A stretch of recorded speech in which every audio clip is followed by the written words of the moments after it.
Right now, the farthest object humanity has ever launched is moving at 61,000 kilometers per hour. Voyager 1. It has been flying for nearly 50 years. It is now roughly 23 billion kilometers from Earth.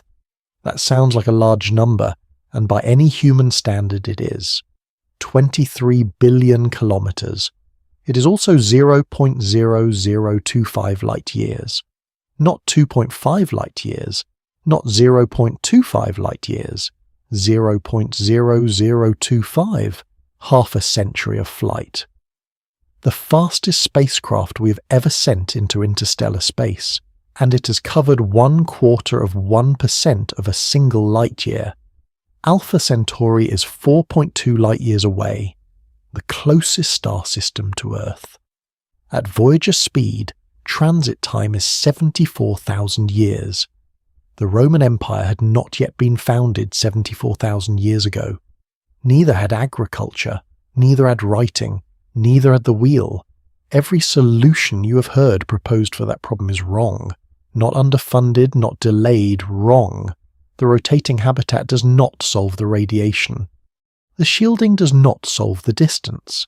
The propulsion concept that gets you there in 40 years does not solve what 40 years inside a sealed container does to a human body, a human mind, and human society. And the generation ship that solves all of those things arrives carrying people who have no living memory of why they left. The number that ends every version of this conversation is 900 millisieverts. That is the estimated radiation dose for transit to Alpha Centauri, with the best shielding a spacecraft of realistic mass can carry. At 500, lifetime cancer mortality risk crosses 5%. At 900, you have stopped calculating risk. You are calculating a timeline. Tonight, we are going through every layer of why this does not work. We will start with the number that begins killing you on day 1. We'll go through what the distance actually means when you try to move a human body across it. We will cover what the body does without Earth, what the mind does without variety, and what a society does without external contact across generations. And we will end where every honest account of this topic ends, with the thing the void has been waiting for you to understand. If you come here for the science that does not soften itself, subscribe. Now, let's begin. Start with something familiar. The International Space Station orbits at 400 kilometers altitude. Astronauts aboard absorb approximately 140 millisieverts of radiation per year. That number is frequently cited as evidence that humans can handle space radiation with appropriate management. It is cited that way because of what it systematically leaves out. And what it leaves out is the thing that matters most for any discussion of human deep space travel. The ISS sits inside Earth's magnetosphere. The magnetosphere is a magnetic field generated by the planet's iron core, extending roughly 60,000 kilometers into space on the sunward side, deflecting the majority of high-energy cosmic radiation before it reaches the station. The magnetic field channels incoming charged particles toward the poles and repels them from the equatorial regions where the ISS orbits. What the ISS faces is not the radiation environment of deep space. It faces the radiation environment of a magnetically shielded bubble around Earth. Citing the ISS figure to characterize what a deep space crew would experience is like citing the wind speed recorded inside a building to describe the storm on the other side of the wall. The measurement is real. The context it implies is false. Beyond the magnetosphere, two radiation environments operate simultaneously, and the combined effect of both is what the ISS numbers do not prepare you for. The first is galactic cosmic rays. These are particles, primarily protons and heavy atomic nuclei stripped of their electrons, that originate outside the solar system. They're accelerated to near-light speeds by supernova shock waves, by the intense magnetic fields surrounding neutron stars and black holes, by other extreme astrophysical processes operating across millions of years and millions of light years. By the time they arrive at the solar system, They carry energies measured in billions of electron volts per nucleon, and in the most extreme cases, trillions. A hospital X-ray photon carries energies in the range of tens of thousands of electron volts. A galactic cosmic ray ion nucleus carries up to 100 million times more energy than that single photon.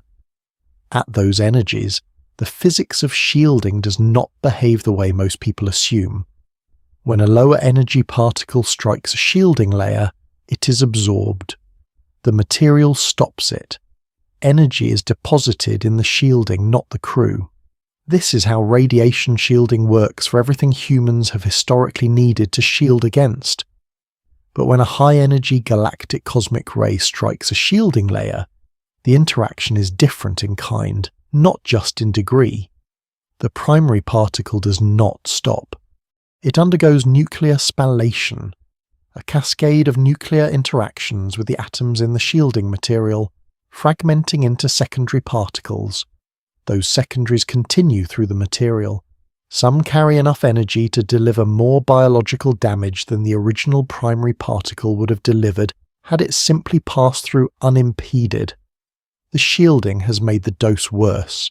This is confirmed in accelerator experiments, validated in computational simulations, and directly observed in particle detector data from missions including the Mars Science Laboratory's Radiation Assessment Detector, which measured the radiation environment during the Curiosity rover's 253-day transit. The data showed dose rates during the transit that significantly exceeded what ISS crew members experience per unit time, and documented the secondary particle cascade in the shielding environment of the spacecraft.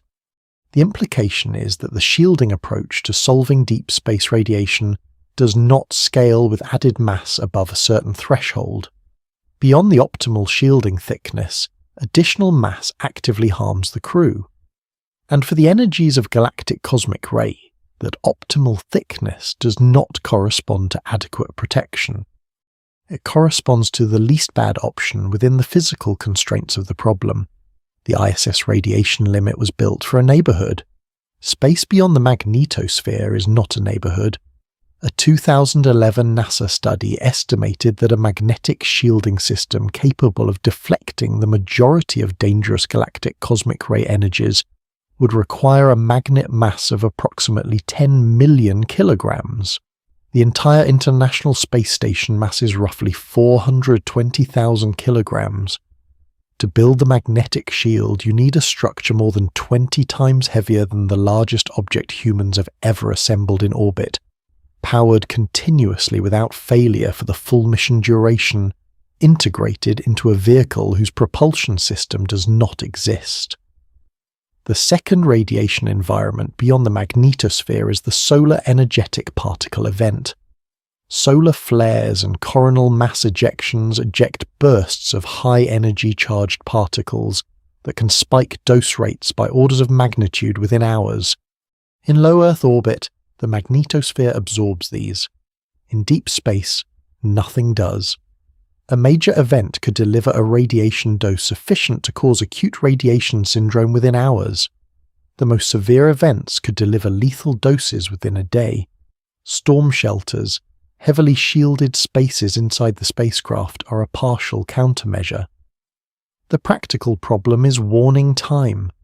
The most energetic particles can travel from the Sun to a spacecraft in as little as 8 minutes. 8 minutes is not a comfortable margin for a crew to recognize the event's severity and reach shelter before the peak dose arrives. Put both environments together across a transit to Alpha Centauri. Current estimates for total radiation dose during transit, using the most optimistic shielding configurations for a spacecraft of achievable mass, run between 900 and 1,200 millisieverts. That is transit alone, not operations at the destination, not a return. Apply duration inversion to the 140 millisievert ISS annual figure. A 6-month ISS astronaut absorbs roughly 70 millisieverts. At that rate, The 900 millisievert threshold is crossed in approximately 6.4 years of continuous exposure. On an interstellar mission, the crew does not leave the radiation environment at the 6-year mark. They remain inside it. No rotation schedule, no return, no recovery period. The 6.4 years is not the end point. It is the point at which the risk has already exceeded what any occupational safety framework was designed to accommodate, with decades of additional exposure ahead. At 500 millisieverts, lifetime cancer mortality risk under most models exceeds 5% above baseline. At 900 millisieverts, some models place it above 20%. But cancer is not the fastest acting consequence. Radiation damage to the central nervous system operates on a different clock. High-energy particles passing through brain tissue leave ionization tracks. Neurons do not reliably replace themselves. Each passage of a galactic cosmic ray ion nucleus through the brain deposits a dense column of ionized, disrupted cells across whatever neural tissue the particle traversed. The cluster damage produced multiple DNA strand breaks and chemically modified bases in close spatial proximity is significantly harder for DNA repair mechanisms to address correctly than isolated strand breaks. Incorrect repairs produce mutations that persist in the cell lineage. The accumulation of these tracks across months and years of continuous interstellar level exposure represents progressive, permanent neural damage that is not detectable through normal self-monitoring. A 2018 study published in Scientific Reports used mouse models exposed to simulated galactic cosmic ray energies at doses equivalent to a multi-year deep space mission. It found significant and persistent impairment in hippocampal neurogenesis, the brain process required for forming new episodic memories and spatial navigation. The impairment did not reverse after exposure ended. Animals showed lasting deficits in memory tasks and context discrimination. A 2020 study from the University of California, Irvin found that similar simulated cosmic ray exposure produced lasting changes in anxiety regulation and fear extinction. Exposed animals showed chronically elevated anxiety and reduced ability to accurately distinguish between safe and threatening contexts. In humans on a deep space mission, accurate threat assessment is an operational requirement. A systematic bias toward threat perception that does not reflect actual threat is a mission-critical failure mode that operates from inside the crew's own judgment. The crew member making a critical repair decision in year 6 of the mission is not neurologically the same person who trained for it on the ground. The change does not feel like change from inside. You cannot know how much your judgment has drifted when your judgment is the only available measuring instrument. The false hope. Faster propulsion gets you there faster, the dose accumulates less. True. And it leads directly into a problem that has nothing to do with radiation. Applied duration. Inversion one more time to the engineering of the radiation problem itself. A system 99% reliable over 1 year is 90% reliable over 10 years. Over 50 years it has failed more than once on average. The shielding is not a passive structure. It is an active system requiring monitoring, maintenance, and occasional repair. Every component of the shielding system that degrades over 50 years of deep space operation must be repaired or replaced by a crew whose medical status is also degrading, whose cognitive function is also shifting, whose coordination with each other is also eroding, using spare parts from a fixed inventory that cannot be resupplied. The reliability arithmetic compounds in the same direction as every other failure mode. The biological mechanism of radiation damage in the central nervous system is worth understanding at a level of specificity that the millisievert figure obscures. Millisieverts describe the energy deposited per unit mass of tissue, weighted for biological effectiveness. What that energy deposition does to a living cell depends on the particle type, the energy of the individual particle, the specific molecules it encounters along its track, and the state of the cell at the moment of exposure.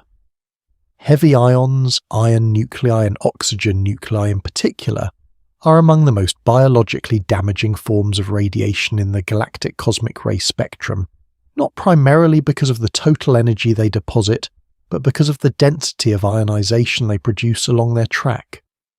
A heavy ion travelling through tissue leaves a dense column of ionized molecules extending along its entire path, with a central core of very high ionization density surrounded by a penumbra of energetic secondary electrons called delta rays that extend laterally from the track.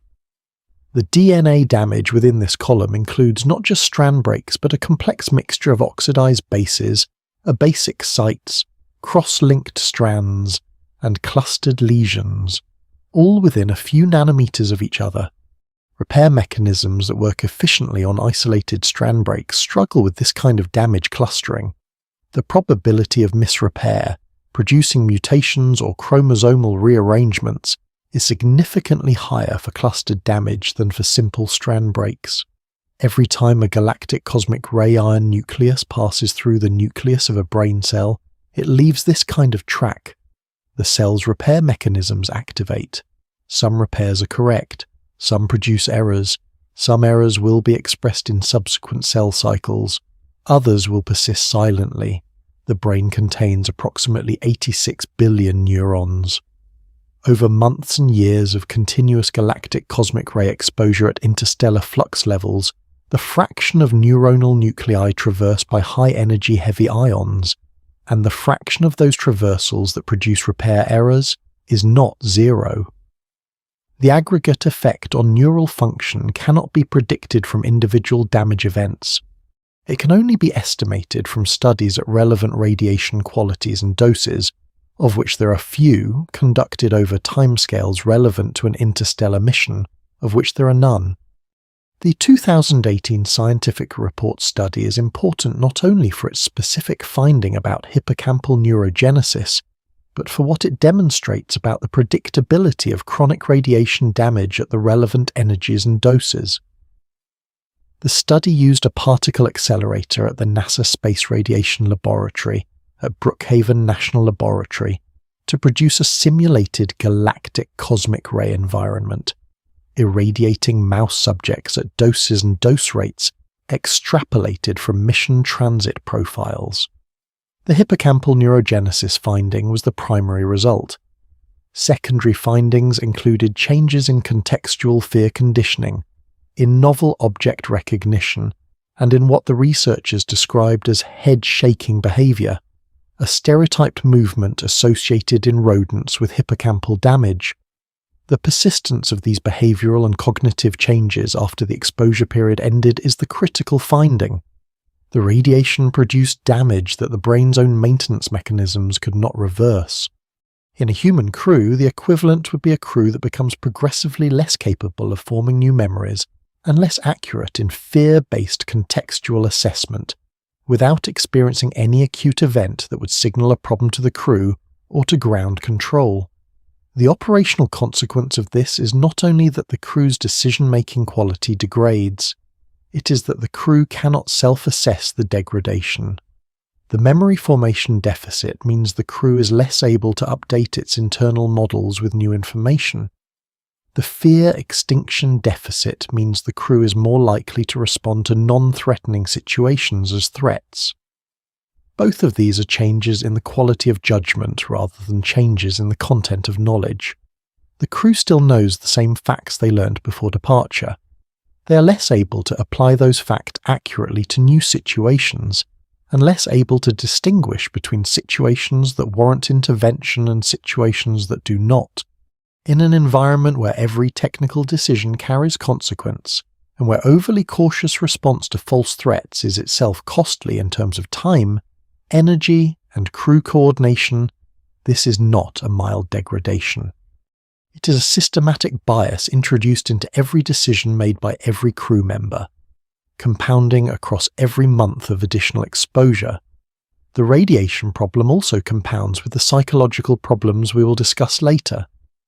A crew experiencing progressive neurological changes from radiation exposure is also experiencing the social and cognitive effects of prolonged isolation and confinement.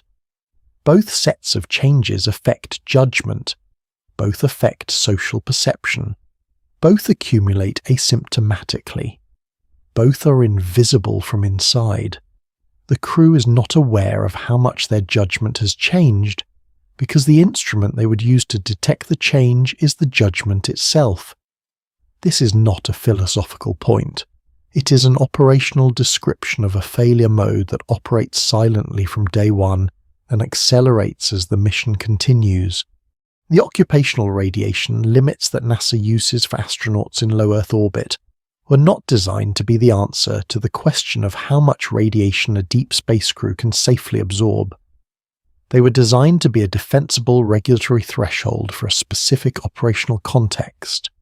Short-duration missions in a magnetically protected orbital environment, conducted by adults who have accepted an occupational risk in exchange for a career of exceptional professional achievement. The assumptions embedded in that framework, magnetospheric protection, limited duration, career rather than mission lifetime exposure limits, do not transfer to an interstellar mission. Applying those limits to the interstellar context would be like applying occupational noise exposure limits designed for factory workers to someone living next to an airport for 40 years. The limits were not designed for that situation. They do not tell you what is safe in that situation. This specific issue of dose rate versus total dose is worth examining because it affects how the 900 millisievert figure should be interpreted. Radiation biology establishes that the biological effect of a given total dose depends partly on the rate at which it is delivered. High dose rates, where the same total dose is delivered in a short period, tend to produce more biological damage per unit dose than low dose rates, where the dose is spread over a long period, because at low dose rates, cells have time to repair some of the damage between dose increments. This is the basis for fractionated radiation therapy and cancer treatment. Delivering the therapeutic dose in multiple smaller sessions over days or weeks allows normal tissue to repair between sessions while the cumulative damage to tumor cells remains effective. For most radiation types and biological endpoints, lower dose rates mean lower biological effect per unit dose. The 900 millisieverts interstellar transit dose would be delivered over years at a very low dose rate, which might suggest the biological effect is lower than a comparable acute dose. But for the specific biological endpoints most relevant to an interstellar mission, particularly central nervous system effects from high-energy heavy ions, this dose rate dependence does not apply in the same way. Heavy ion tracks produce cluster damage that the repair machinery struggles with regardless of the interval between tracks. The neurological effects observed in animal studies are produced by chronic, low-dose rate heavy ion exposure, which is precisely the exposure profile of an interstellar transit. The dose rate advantage does not rescue the central nervous system outcome. The interaction between radiation damage and aging is a compounding factor that rarely appears in mission planning discussions. The biological mechanisms of aging and the mechanisms of radiation damage share significant overlap. Telomere shortening, the progressive loss of chromosome end cap length that is one of the primary molecular markers of cellular aging, is accelerated by radiation exposure. DNA damage accumulation, which drives cellular senescence and contributes to cancer risk and tissue dysfunction, is the primary mechanism of radiation injury and is also a primary mechanism of aging. Oxidative stress, which is generated by radiation exposure and which is also generated by normal metabolic processes throughout the lifespan, is a common upstream driver of multiple aging pathways. A crew member who is 35 years old at departure and who experiences 40 years of interstellar radiation exposure is not a 75-year-old whose cells have been aged 40 years by normal processes.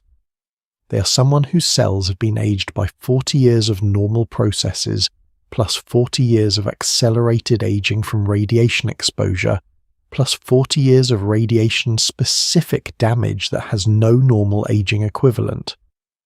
The biological age of the cells in that crew member's nervous system and immune system at mission end is not 75 years.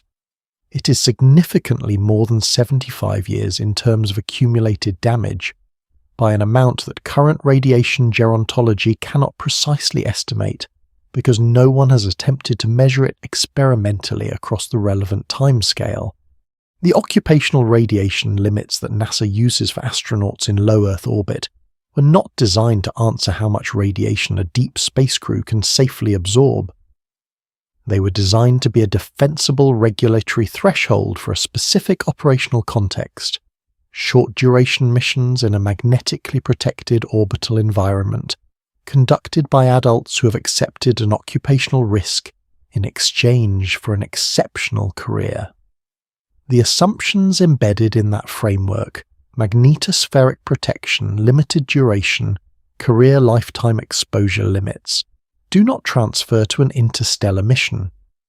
Applying those limits to the interstellar context would be like applying occupational noise exposure limits, designed for factory workers, to someone living next to an airport for 40 years.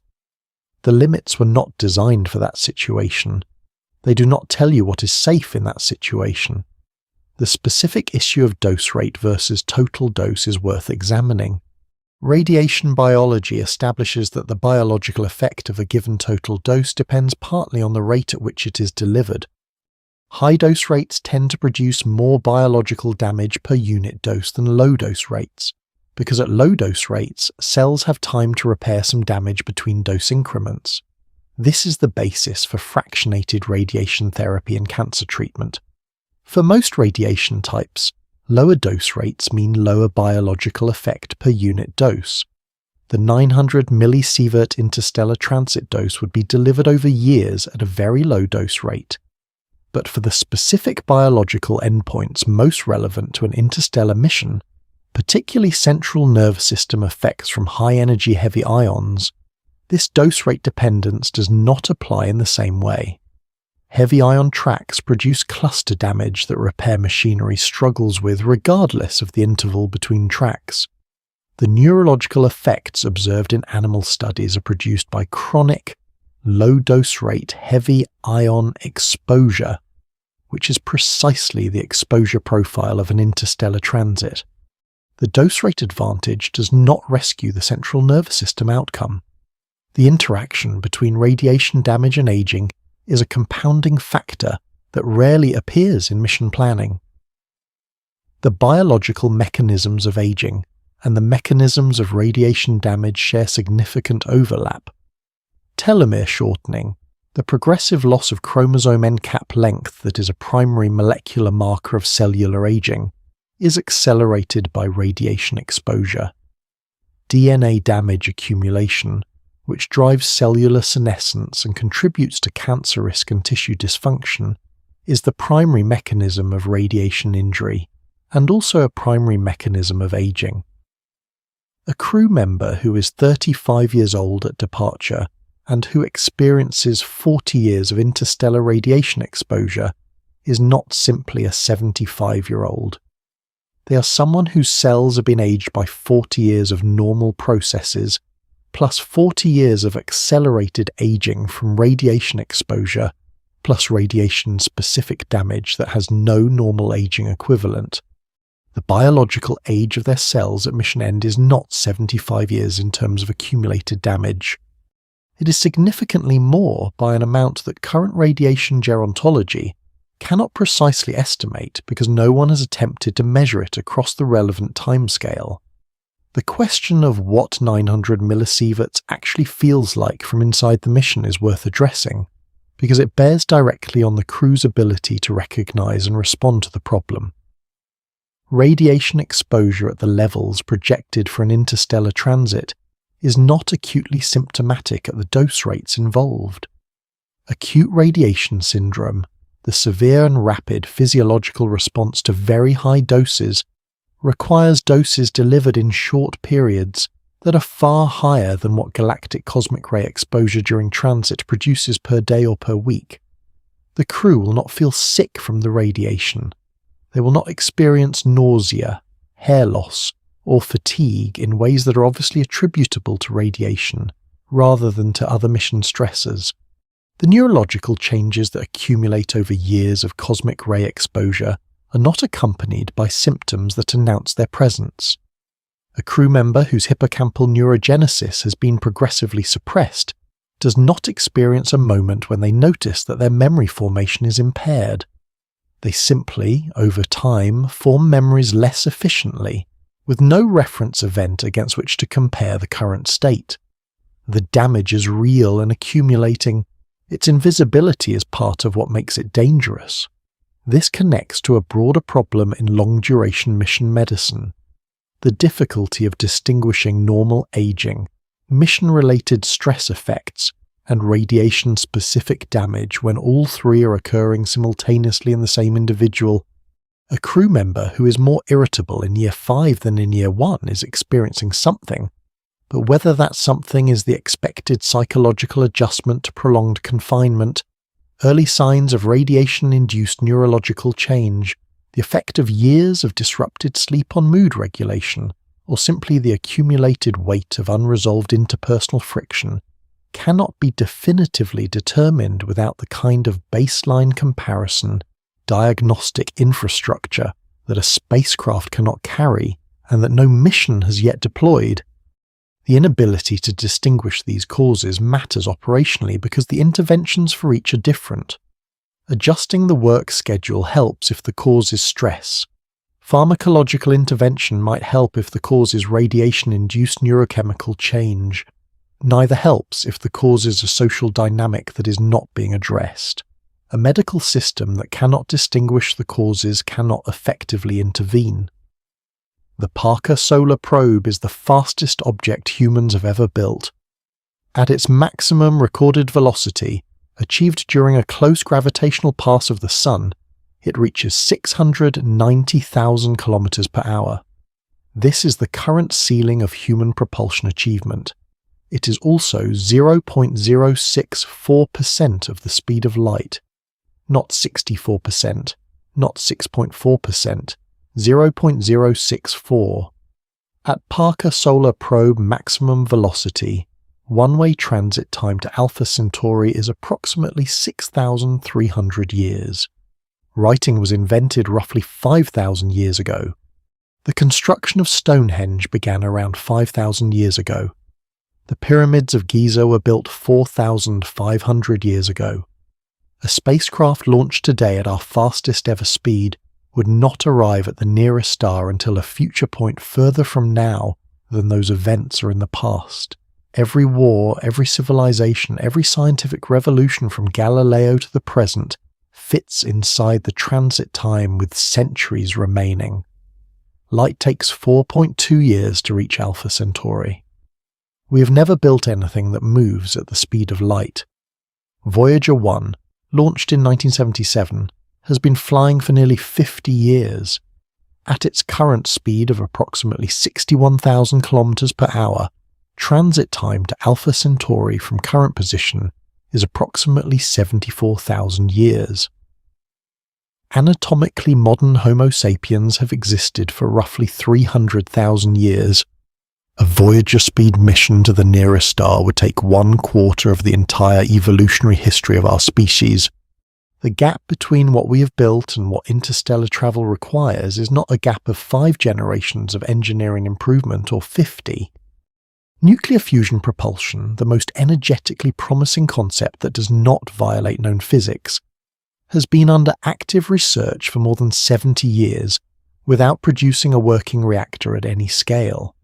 If fusion propulsion were developed and scaled to a spacecraft drive, theoretical calculations suggest sustained velocities of 5 to 10% of light speed. At 10%, transit time to Alpha Centauri is approximately 42 years.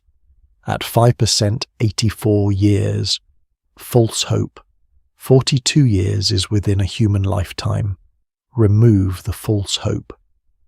To accelerate a spacecraft of minimal viable crude mass, roughly 1,000 metric tons, to 10% of light speed using fusion propulsion requires kinetic energy equivalent to approximately 100 times the total annual energy consumption of the United States, applied during the acceleration phase. This assumes fusion propulsion exists as a working technology.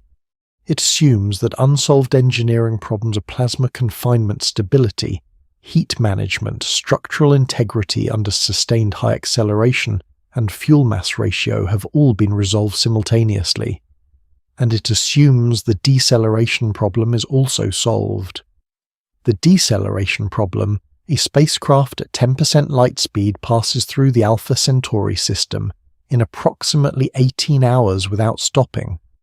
Decelerating to orbital velocities requires firing the drive in reverse, which demands propellant equal to the acceleration burn.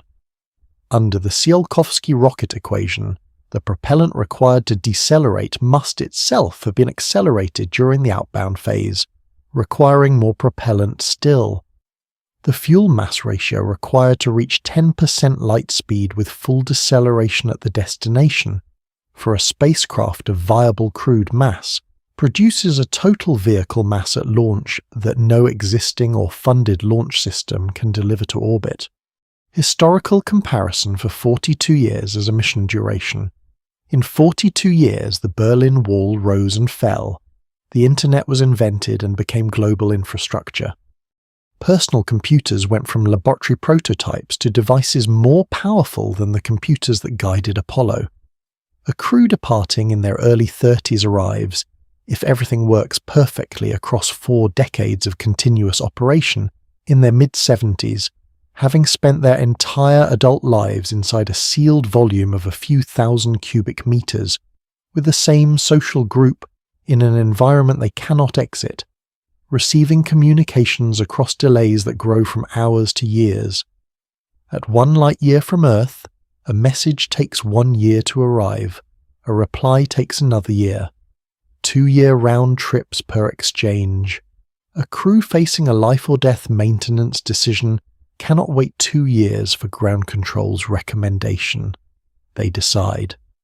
At 2 light years, 4-year round trips. At the midpoint of a 42-year transit, communication delay is roughly 2 years each way.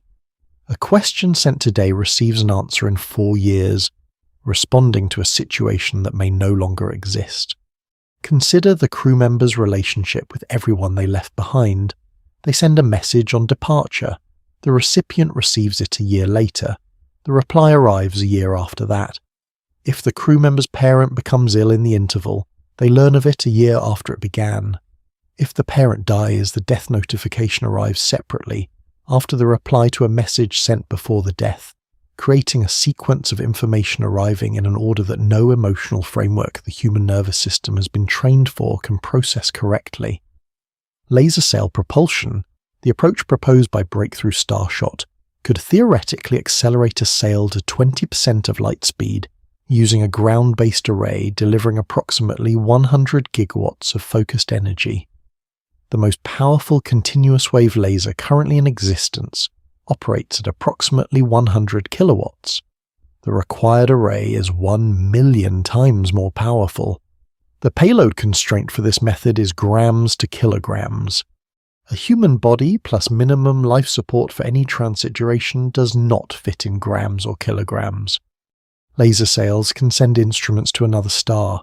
They cannot send people. The human body is the mass problem. Every optimistic propulsion scenario followed far enough arrives at this wall.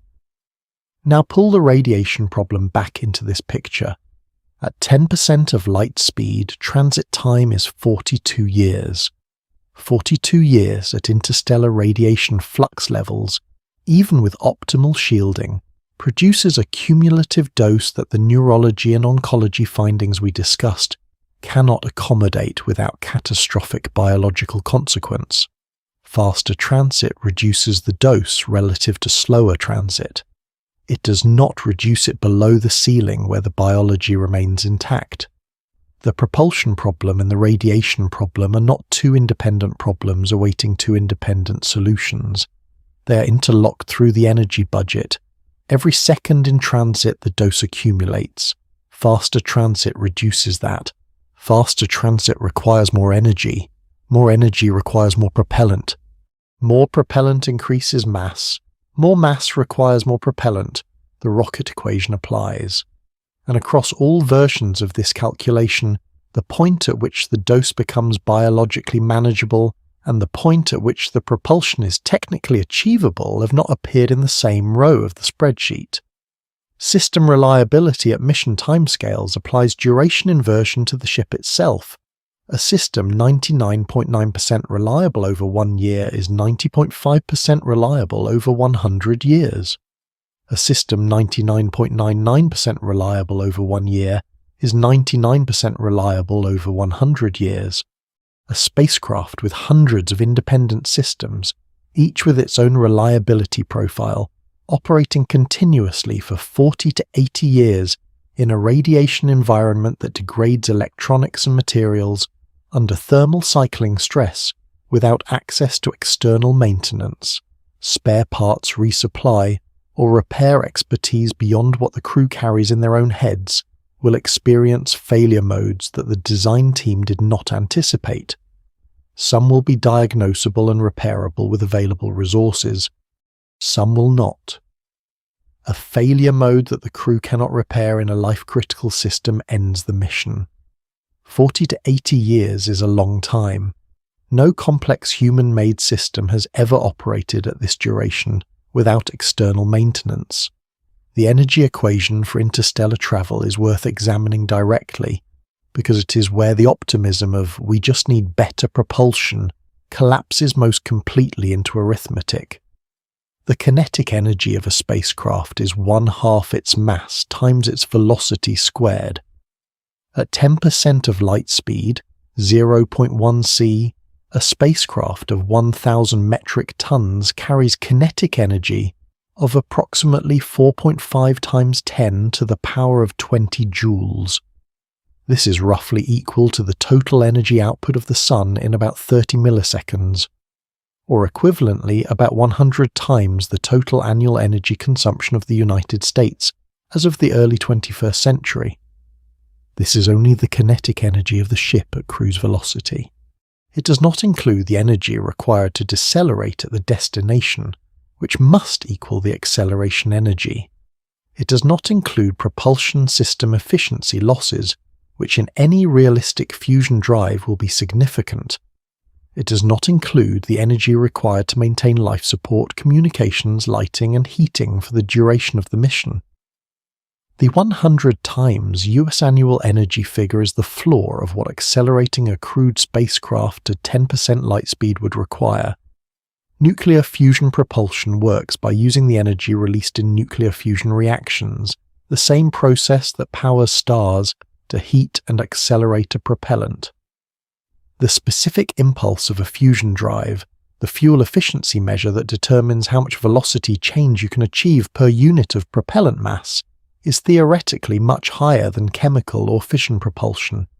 This is why fusion is the most promising propulsion concept for interstellar missions. It can in principle achieve much higher exhaust velocities, meaning less propellant is required for a given velocity change. In practice, nuclear fusion has been under active research since the 1950s. No fusion reactor has yet produced net energy output, meaning the fusion energy released has not yet exceeded the energy input required to initiate and sustain the fusion reaction. The most advanced fusion research facility, as of the mid-2020s, the ITER Tokamak in France, is designed to produce 10 times the power it consumes, which would be the first net energy fusion reactor if achieved.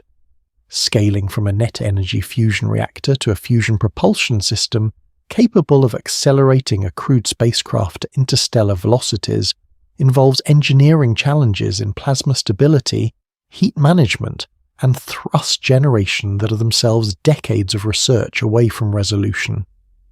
Even setting aside the propulsion development timeline, The Tsiolkovsky rocket equation imposes a constraint that does not yield to engineering optimism. The equation states that the ratio of initial vehicle mass to final vehicle mass equals E raised to the power of delta V divided by exhaust velocity, where delta V is the velocity change required and exhaust velocity is the speed at which propellant is ejected from the drive. For a mission requiring acceleration 10% light speed and deceleration back to near zero, delta V is approximately 0.2 c. For a fusion drive with a theoretical exhaust velocity of approximately 0.05 c, the mass ratio required is a raised to the power of 0.2 divided by 0.05, or e to the fourth power, which is approximately 54. This means the fully fueled spacecraft must mass 54 times more than the dry mass of the spacecraft plus payload. If the dry spacecraft plus payload masses 1,000 metric tons, the fully fueled spacecraft at launch masses 54,000 metric tons. For context, the Saturn V rocket, the most powerful launch vehicle humans have ever built, could deliver approximately 130 metric tons to low Earth orbit. Delivering 54,000 metric tons to orbit would require approximately 415 Saturn V launches, just for the propellant. The false hope ladder for propulsion continues with proposals for fuel collection en route. The Bussard ramjet, proposed in 1960, imagined scooping hydrogen from the interstellar medium using a large magnetic funnel and using that hydrogen as fusion fuel, eliminating the need to carry propellant. Subsequent analysis showed that the density of hydrogen in the interstellar medium is too low to provide adequate fuel at practical speeds, and that the drag from scooping would likely exceed the thrust generated. Various modifications have been proposed. None has resolved the fundamental energy deficit. The interstellar medium is very nearly empty of the material a ramjet would need.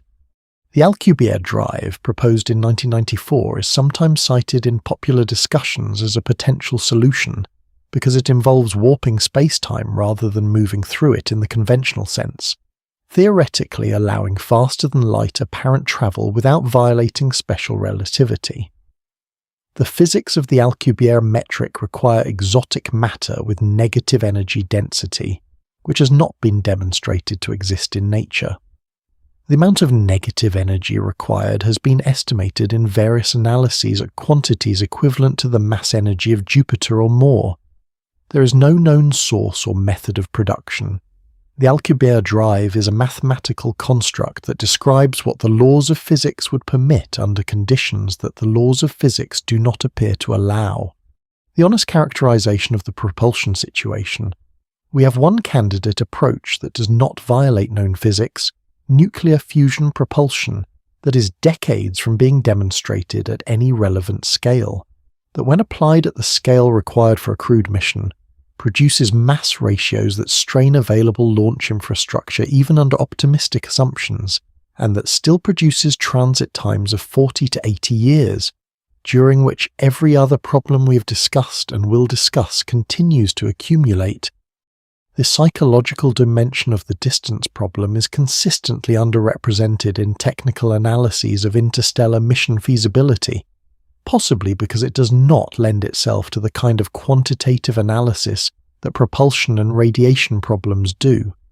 But the psychological effect of distance is not separate from the physical problem of distance. It is produced by the same numbers. When the communication delay to Earth reaches 1 year each way, the crew is not just inconvenienced by slow communication.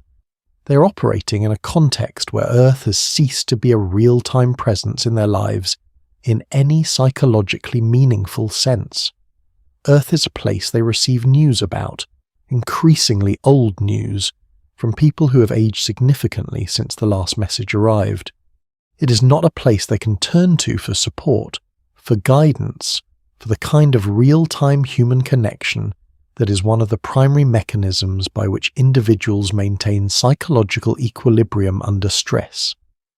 The Earth out of view phenomenon, documented in interviews with Apollo astronauts, is the most direct evidence we have that the visible presence of the home planet has psychologically significant effects on crew members that pre-mission training does not adequately capture. Apollo 8 astronaut William Anders described the experience of seeing Earth as a small, fragile blue marble floating in the blackness of space as among the most profound experiences of his life, an experience that fundamentally altered his sense of the relationship between humanity and the cosmos.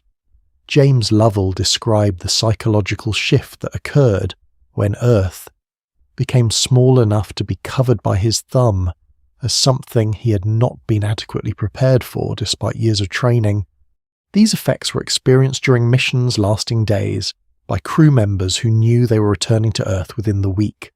For a crew that has left Earth behind on a 42-year mission, the psychological trajectory from the moment Earth disappears from view to the moment of arrival at the destination has no precedent in human experience and no training protocol designed around its actual psychological demands. The question of what the crew will think about during the years of transit is one that mission planners address through work schedules, research programs, communication protocols, and recreation provisions. These are the correct interventions. They are also insufficient for the timescales involved. A crew member on a 42-year mission who works an 8-hour day, 5 days a week, spends approximately 40% of their mission in structured activity. The remaining 60%, the evenings, the weekends, the off shifts, represent over 25 years of unstructured time in a closed environment. Human beings are not well adapted to extended unstructured time without novelty or social variety. The historical record of individuals subjected to extended unstructured time in closed environments, prisoners in solitary confinement, Antarctic expeditioners during the dark season, participants in long-duration isolation studies, documents consistent patterns of cognitive change, mood deterioration, and perceptual disturbance that are not fully ameliorated by pre-mission psychological screening or by the provision of books, entertainment, and work tasks. The 25-plus years of unstructured time on a 42-year mission is not a problem that can be solved by scheduling more work. It is a fundamental feature of what 42 years inside a sealed container is. The loneliness problem is distinct from the isolation problem, though they are related. Isolation describes the absence of contact with the broader human world. Loneliness describes the subjective experience of lacking adequate social connection. It is possible to be isolated without being lonely in a crew of people who genuinely connect with and support each other. It is also possible, and more likely over a 42-year mission, for crew members to be simultaneously surrounded by other people and profoundly lonely, in the specific way that people become lonely when they are unable to form or maintain the kinds of social connections they need, even when others are physically present. Research on the loneliness experience in confined populations distinguishes between quantity of social contact, which the crew has in abundance, and quality of social connection, which depends on factors including shared values, compatible personalities, mutual understanding, and the freedom to choose one's social relationships. Crew members cannot choose their crewmates after departure. They cannot form new relationships with people outside the ship. They cannot leave relationships that are damaging. The quality of social connection that is achievable within those constraints across 42 years is a question that no long-duration study has been able to answer at the relevant timescale. The psychological dimension of the distance problem is consistently underrepresented in technical analyses of interstellar mission feasibility. When communication delay to Earth reaches 1 year each way, the crew is not merely inconvenienced by slow communication. They are operating in a context where Earth has ceased to be a real-time presence in any psychologically meaningful sense. Earth is a place they receive news about, increasingly old news, from people who have aged significantly since the last message arrived. It is not a place they can turn to for real-time support, for guidance, for the kind of immediate human connection that is one of the primary mechanisms by which individuals maintain psychological equilibrium under stress. The Earth out of view phenomenon documented in interviews with Apollo astronauts is the most direct evidence we have that the visible presence of the home planet has psychologically significant effects that pre-mission training does not adequately capture. Apollo 8 astronaut William Anders described seeing Earth as a small blue marble floating in darkness as among the most profound experiences of his life. James Lovell described the psychological shift that occurred when Earth became small enough to be covered by his thumb as something he had not been adequately prepared for, despite years of training. These effects were experienced by crew members who knew they were returning to Earth within days. For a crew that has left Earth behind on a 42-year mission, the psychological trajectory from departure to arrival has no precedent in human experience and no training protocol designed around its actual demands. The loneliness problem is distinct from the isolation problem, though they are related. Isolation describes the absence of contact with the broader human world. Loneliness describes the subjective experience of lacking adequate social connection. It is possible to be surrounded by other people and profoundly lonely, in the specific way that people become lonely when they cannot form or maintain the kinds of social connections they need. Crew members cannot choose their crewmates after departure. They cannot form new relationships with people outside the ship. They cannot leave relationships that are damaging. The quality of social connection achievable within those constraints across 42 years is a question that no long-duration study has been able to answer at the relevant timescale. The question of what the crew thinks about during the years of transit is one that mission planners address through work schedules, research programs, and recreation provisions. These are the correct interventions. They are also insufficient for the timescales involved. A crew member on a 42-year mission who works an 8-hour day, 5 days a week, spends approximately 40% of their mission in structured activity. The remaining 60% represents over 25 years of unstructured time in a closed environment. Human beings are not well adapted to extended unstructured time without novelty or social variety. The historical record of individuals subjected to extended unstructured time in closed environments documents consistent patterns of cognitive change, mood deterioration, and perceptual disturbance that are not fully ameliorated by pre-mission screening or by the provision of books, entertainment, and work tasks. The mass problem for crewed interstellar missions has an underappreciated dimension in the food supply requirement. A crew of 8, which is near the minimum for a viable social group and near the maximum for any plausible early interstellar mission, consumes approximately 2 kilograms of food per person per day at minimum caloric density. Over a 42-year mission, that is approximately 2.4 million kilograms of food, before accounting for any losses due to spoilage, contamination, or system failures in closed-loop agricultural production. If the mission carries stored food rather than growing it, 2.4 million kilograms of food represents a mass larger than the entire International Space Station, before the spacecraft's propulsion, structure, life support systems, radiation shielding, or crew quarters are considered. This is not a solved problem. It is a constraint that makes the mass budget for an interstellar mission worse in ways that the propulsion discussions rarely incorporate. Water recycling in deep space operates differently from water recycling in low Earth orbit, and the differences matter for mission planning. The ISS achieves approximately 90% water recovery from urine and condensate through a combination of distillation and filtration systems. The remaining 10% is lost and must be resupplied.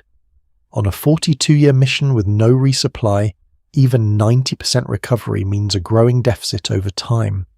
At 2 liters of water consumption per person per day, A crew of 8 consumes approximately 58,000 litres per year. At 90% recovery, the annual deficit is approximately 5,800 litres. Over 42 years, approximately 243,000 litres of water that must either be carried in excess at launch or recovered at a higher rate than current ISS systems achieve. 243,000 litres of water is 243 metric tons. Added to the food mass, the propellant mass, the shielding mass, and the structural mass, the water deficit represents a launch mass requirement that has not been adequately costed in most optimistic interstellar mission proposals. Scott Kelly landed in Kazakhstan on March 2, 2016, after 340 days aboard the International Space Station, monitored more closely than almost any human in history. 2 hours of daily resistance exercise specifically engineered to counteract physiological decline, Earth-based medical teams available for real-time consultation, the most sophisticated space medicine infrastructure ever assembled around a single person. He could not walk without assistance when he stepped off the aircraft in Houston. Not because the mission was poorly designed, because his cardiovascular system had spent nearly a year correctly adapting to an environment in which blood does not pool in the lower body, in which the heart does not pump against a gravitational gradient. The body does not maintain systems the environment does not require. It recalibrated toward microgravity completely and efficiently. Reversing that recalibration took weeks of intensive rehabilitation. Bone loss does not plateau in space. It compounds. A 2-year mission returns people who walk like they're 80. Bone is a living tissue in continuous metabolic flux, maintained by 2 competing cell populations. Osteoblasts build new bone by secreting a collagen matrix and mineralizing it with calcium phosphate crystals. Osteoclasts dissolve bone by secreting acids and enzymes that break down the mineralized matrix. On Earth, gravity transmitted through the skeleton by body weight and muscle contraction stimulates osteoblasts through mechanotransduction, mechanical stress converted to biochemical signaling at the cellular level. This signal drives osteoblast activity. Remove the signal, osteoclast activity continues unchanged. Osteoblast activity decreases. Net bone loss proceeds at approximately 1 to 1.5% per month in weight-bearing bones. Lumbar spine, femoral neck, proximal tibia. Over 6 months, 6 to 9% loss, comparable to several years of postmenopausal bone loss compressed into half a year. Over 2 years, clinical osteoporosis territory. Over a decade, structural compromise of load-bearing bones as a genuine safety concern for any weight-bearing activity. Exercise countermeasures slow this. They have never arrested it in any long-duration mission in the history of human spaceflight. The direction of loss does not reverse. Only the rate changes, and a reduced rate applied across years or decades still produces the same structural endpoint. The math runs out regardless of how carefully it is managed. The cardiovascular system adapts in the same direction through a different mechanism. The heart is freed from pumping blood against a gravitational gradient. It reduces its mass and output capacity. The vascular system loses tone. Plasma volume decreases. When gravity returns, or when a medical emergency requires cardiovascular performance at capacity, the system cannot deliver it. Orthostatic intolerance, the failure to maintain adequate brain blood pressure when moving to vertical, affects the majority of returning long-duration astronauts. On a mission with no return to gravity, it does not resolve. The crew operates in progressive cardiovascular deconditioning with no available recovery mechanism.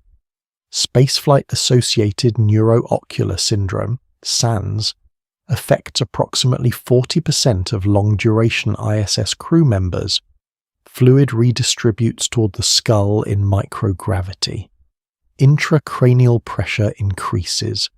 Sustained elevated pressure flattens the rear of the eye, protrudes the optic disc, and in some cases produces structural changes that persist after return to Earth. Some crew members require corrective lenses after missions they did not need before.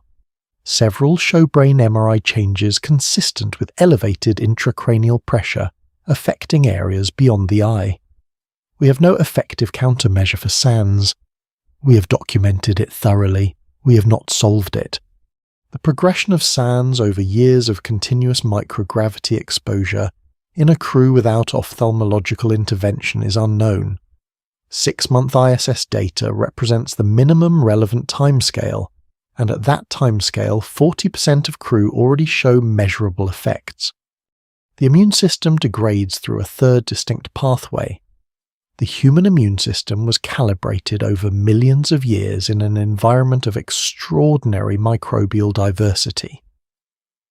In the low-pathogen environment of a spacecraft cabin, the diversity of microbial input drops dramatically. Latent herpes viruses, including Epstein-Barr, varicella zoster, herpes simplex, and cytomegalovirus, which a healthy immune system normally suppresses below detectable levels, reactivate during spaceflight and appear in saliva and urine at elevated levels.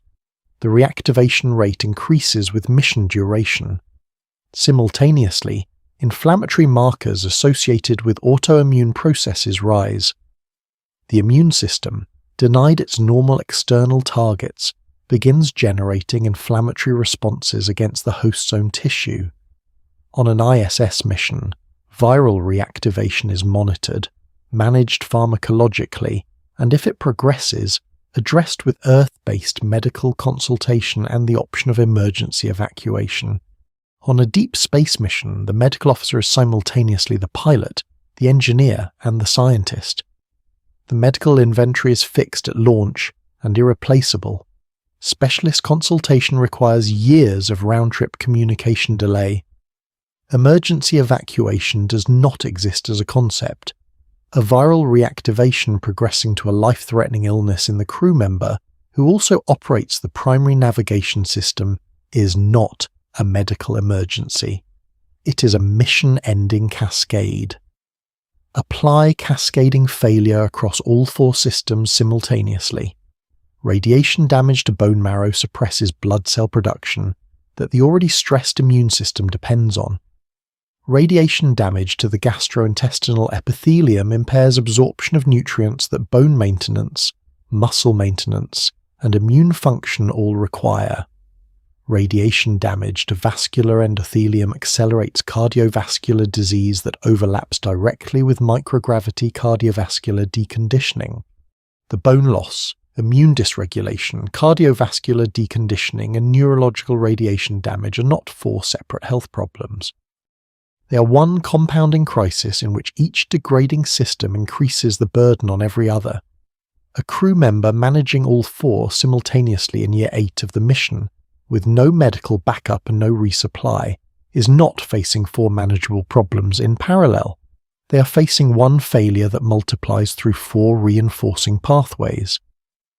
Artificial gravity through habitat rotation is proposed as the comprehensive solution. A rotating section of sufficient radius at sufficient angular velocity produces centripetal acceleration that mimics gravitational force. The physics work. The engineering has never been demonstrated at the required scale.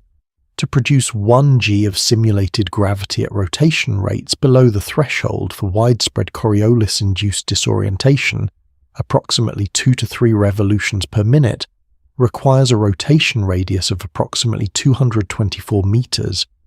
A spacecraft incorporating a 224-meter rotating habitat section, plus fusion propulsion, plus 4 decades of life support consumables, plus radiation shielding, plus scientific payload, plus food production systems, plus medical equipment, plus spare parts for 42 years of isolated operation, has a total mass and structural complexity that no existing launch system can deliver to orbit, and no existing propulsion concept can accelerate to interstellar relevant velocities. The concept is not wrong in principle. It is unavailable at the mass budgets that interstellar missions impose. The body fails on timescales of months. The mind's failure modes begin earlier, accumulate more quietly, and in some respects produce outcomes that are harder to reverse, because they are harder to detect from inside. The NASA twin study provides the most rigorous genetic-level documentation of what long-duration spaceflight does to a human body. Scott Kelly and his identical twin brother Mark Kelly, also a NASA astronaut, provided a natural experiment.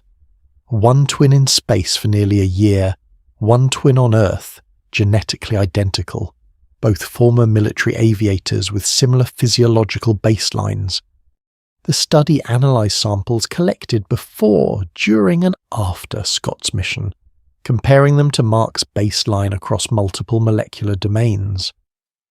Gene expression profiles change significantly during spaceflight, with changes in gene expression patterns related to the immune system, DNA repair, bone formation, hypoxia response, and telomere length. Telomeres, the protective caps on chromosomes that shorten with age and with cellular stress, actually lengthened in Scott during spaceflight, a finding that surprised researchers before shortening again rapidly after return to Earth. Some of the gene expression changes that occurred during spaceflight had not fully reversed 12 months after Scott's return to Earth. The study explicitly noted that the changes observed in a one-year mission raise significant questions about the biological consequences of multi-year missions. Food production in deep space represents a compounding problem that sits at the intersection of the physiological and the engineering. Fresh food is unavailable after the first weeks of a mission unless grown aboard the ship. Agricultural systems sufficient to provide a nutritionally complete diet for a multi-person crew across years require significant volume, lighting energy, water recycling, and continuous management. Studies of candidate crops for closed ecological systems, including wheat, lettuce, soybeans, sweet potatoes, and various other species, consistently find that caloric density, nutritional completeness, and practical cultivation difficulty are difficult to optimize simultaneously within the volume and mass constraints of a spacecraft. Crops that provide adequate calories tend to be nutritionally incomplete. Nutritionally complete diets tend to require more crop volume than spacecraft design allows. And any agricultural system is a biological system subject to pest infestations, pathogen outbreaks, and equipment failures that can reduce or eliminate production in ways that stored food reserves can only partially offset. The dietetics question also interacts with the radiation and bone loss problems in ways that aggregate mission planning rarely addresses adequately. Calcium absorption for bone maintenance depends on vitamin D, which requires either sunlight, which a spacecraft in interstellar space cannot provide in any natural form, or supplementation, which requires an indefinite supply of pharmaceutical-grade vitamin D that must be manufactured and stored without degradation. Iron absorption for immune function and blood cell production depends on dietary iron and on the physiological capacity to absorb it, both of which are affected by radiation damage to the gastrointestinal epithelium. Protein intake for muscle maintenance requires high-quality complete proteins in quantities that closed-loop agricultural systems have not demonstrated the capacity to provide reliably over years. None of these nutritional deficiencies is individually catastrophic. In combination, over years, against the backdrop of the physiological stresses already described, they constitute additional inputs into the compounding failure cascade. The psychological dimension of physical health degradation in a closed environment adds a further layer.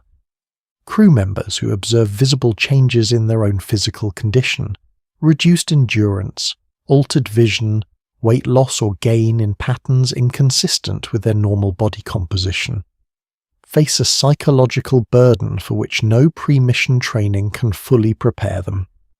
They know intellectually that the changes are expected consequences of the environment. They also know that the changes are permanent in some respects and progressive in others, and that there is no medical intervention available that can reverse them.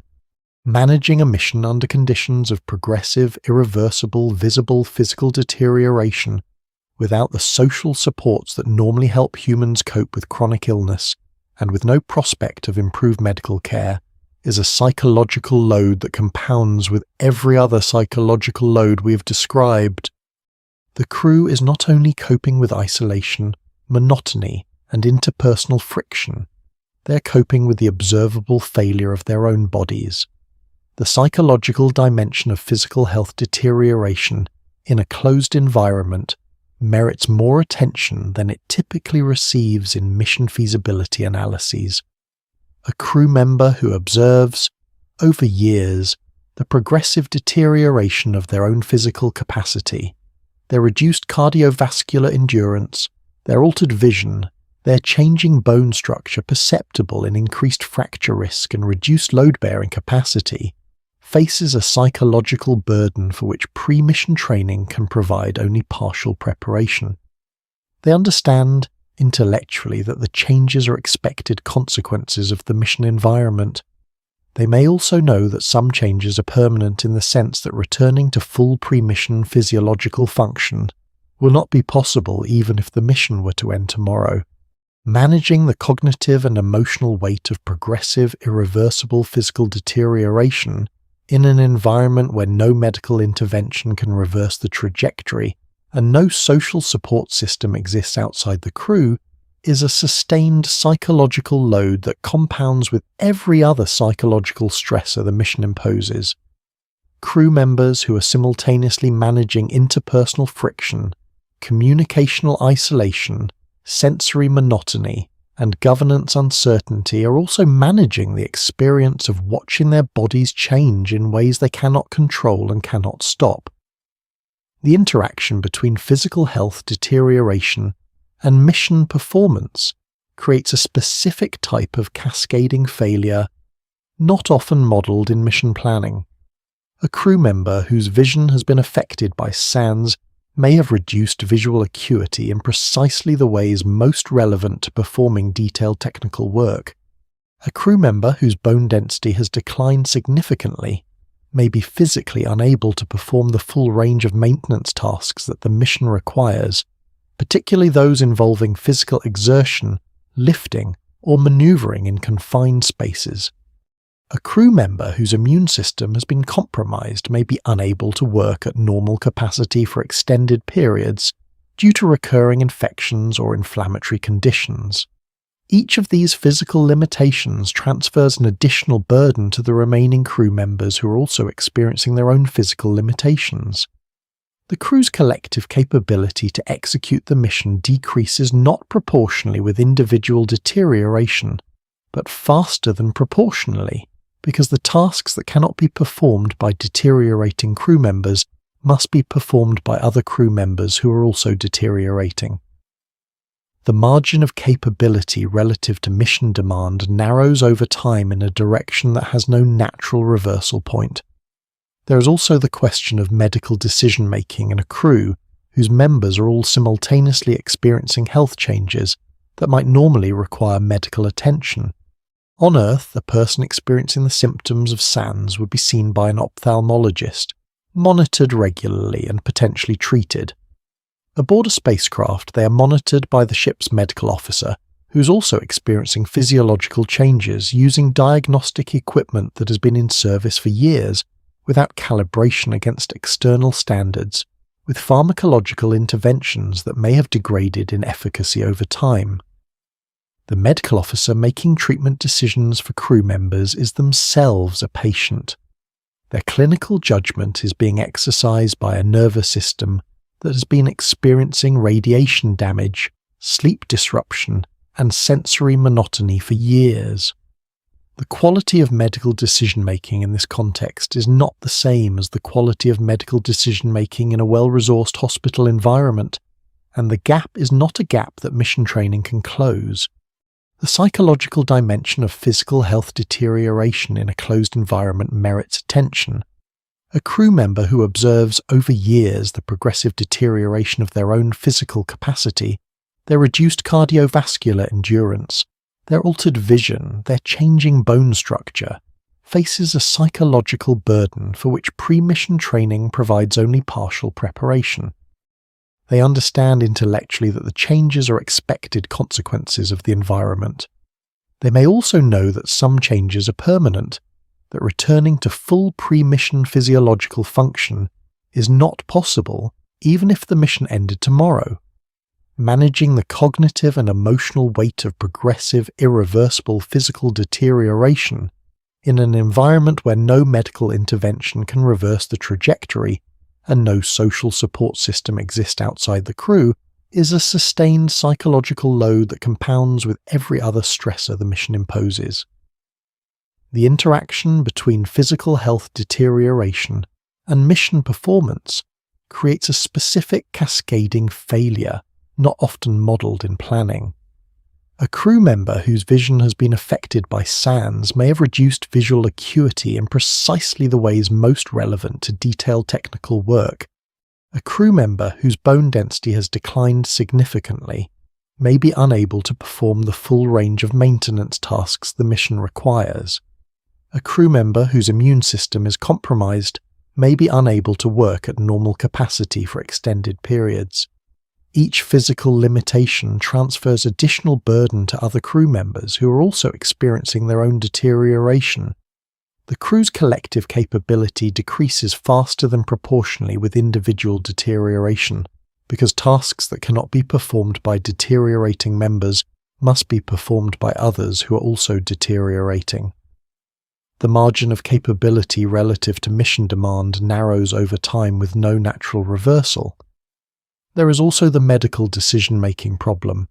A crew whose members are all simultaneously experiencing health changes that might normally require medical attention must be treated by the ship's medical officer, who is also experiencing physiological changes, using diagnostic equipment in service for years without external calibration, with pharmacological interventions that may have degraded in efficacy. The medical officer making treatment decisions is themselves a patient. Their clinical judgment is being exercised by a nervous system that has been experiencing radiation damage, sleep disruption, and sensory monotony for years. The quality of medical decision-making in this context is not the quality of medical decision-making in a well-resourced hospital. The gap is not one that mission training can close. The fertility and reproductive biology dimension of long-duration space missions is almost entirely absent from public discussion of interstellar travel, possibly because it is uncomfortable, but it is biologically critical for any mission that intends to sustain a human population across generations. Radiation exposure at interstellar levels affects gonadal tissue. The gonads, the testes and ovaries are among the most radiosensitive tissues in the human body. Oocytes, the egg precursor cells in the female ovary, do not replenish after birth. The full complement of oocytes a woman will ever have is established before she's born. Radiation damage to oocytes accumulates and cannot be repaired. At the radiation doses projected for an interstellar transit, the impact on female fertility over the transit period is not known with precision for humans, but animal studies of long-duration radiation exposure at relevant energies and doses have documented reductions in fertility and increases in genetic damage in reproductive cells. Sperm cells, which are continuously produced, are subject to radiation-induced mutagenesis that affects the genetic integrity of the cells being produced at any given time. For a mission that requires multiple generations, the reproductive biology of the founding crew is not a background assumption.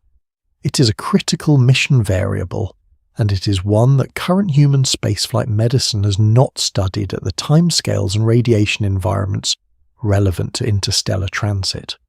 The aging and death problem on a generation ship has a dimension that is rarely articulated clearly.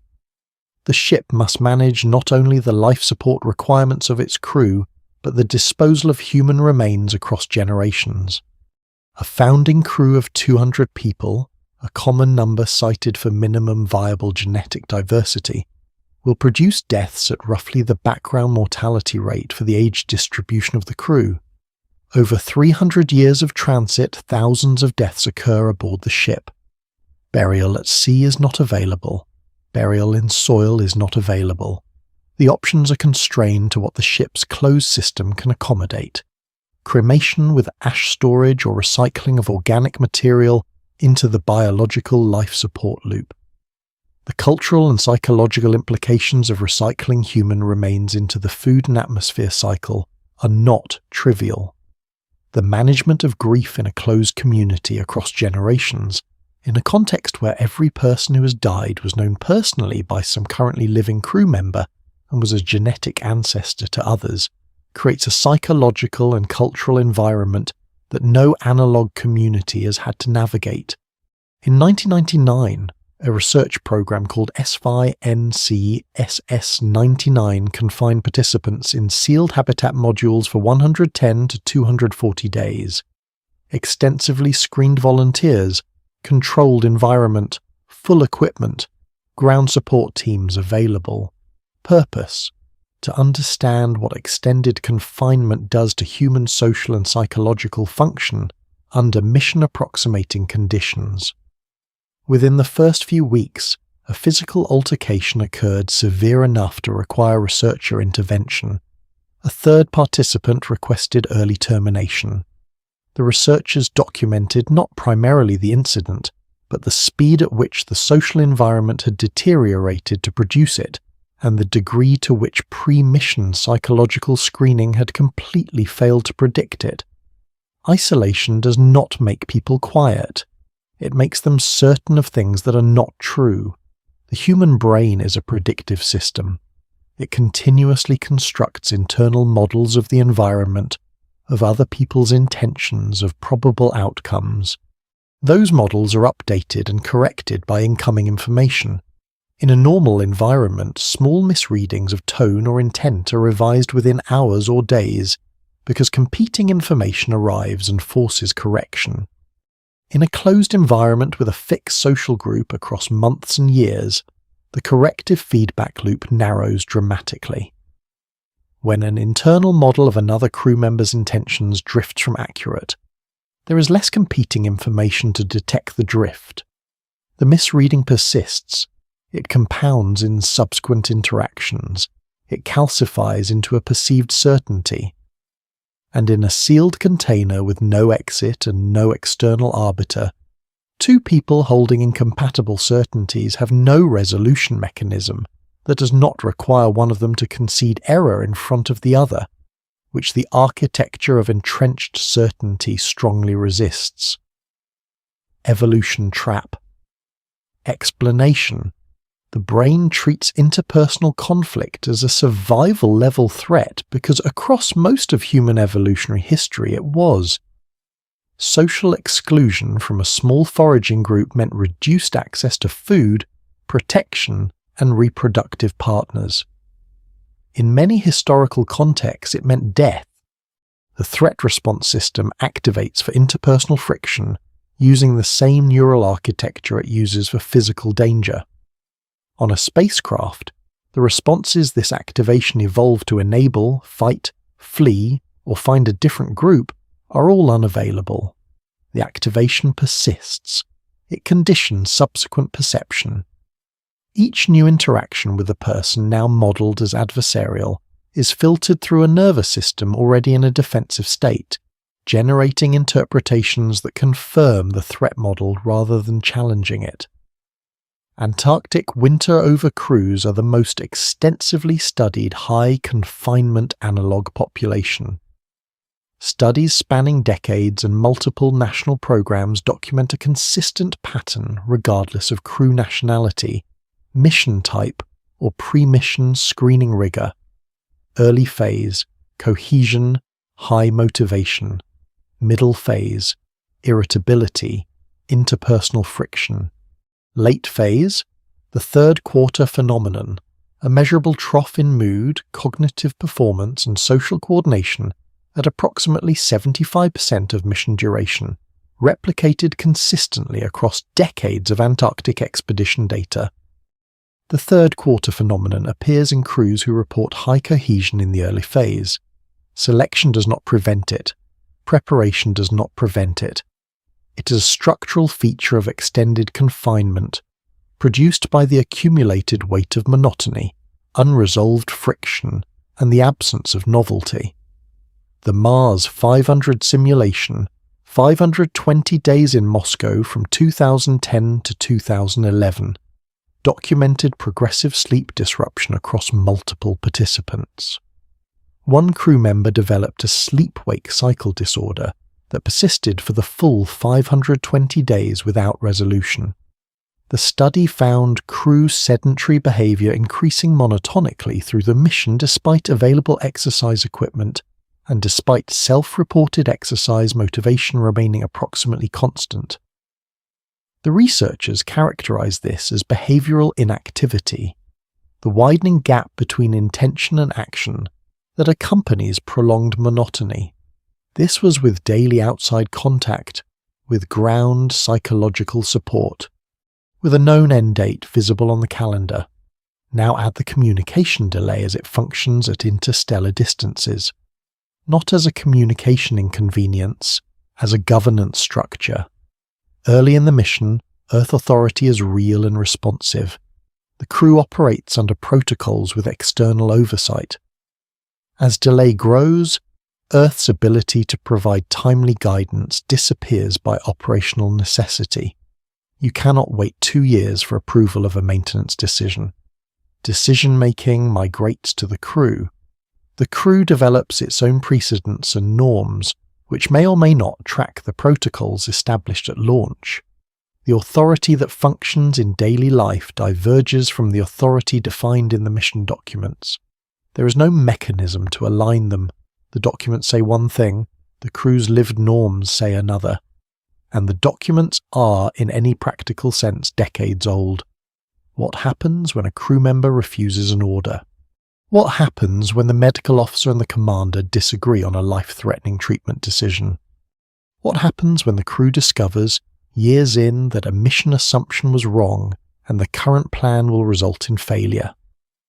Every resolution mechanism for those situations that functions in terrestrial governance requires either external authority, the ability to remove the individual from the environment, or the option to leave. On a deep space mission, none of these exist. Historical specificity. 2,000 years is the round-trip communication time to a star 1,000 light-years away. When the light now reaching Earth from such a star left that star, the Roman Senate still met. No language spoken today existed in its current form. Every nation, every government, every institution currently in existence was centuries from being founded. A crew sending a question into that gap would receive an answer from a civilization changed by an amount comparable to the entire span of recorded human history in both directions. Sensory monotony compounds the interpersonal dynamics through a specific cognitive mechanism. The human nervous system is tuned to detect change. Novel stimuli capture attention and activate reward circuits. A spacecraft cabin traversed thousands of times, whose sounds, smells, and visual features are completely mapped and unchanging, provides almost no novel stimuli.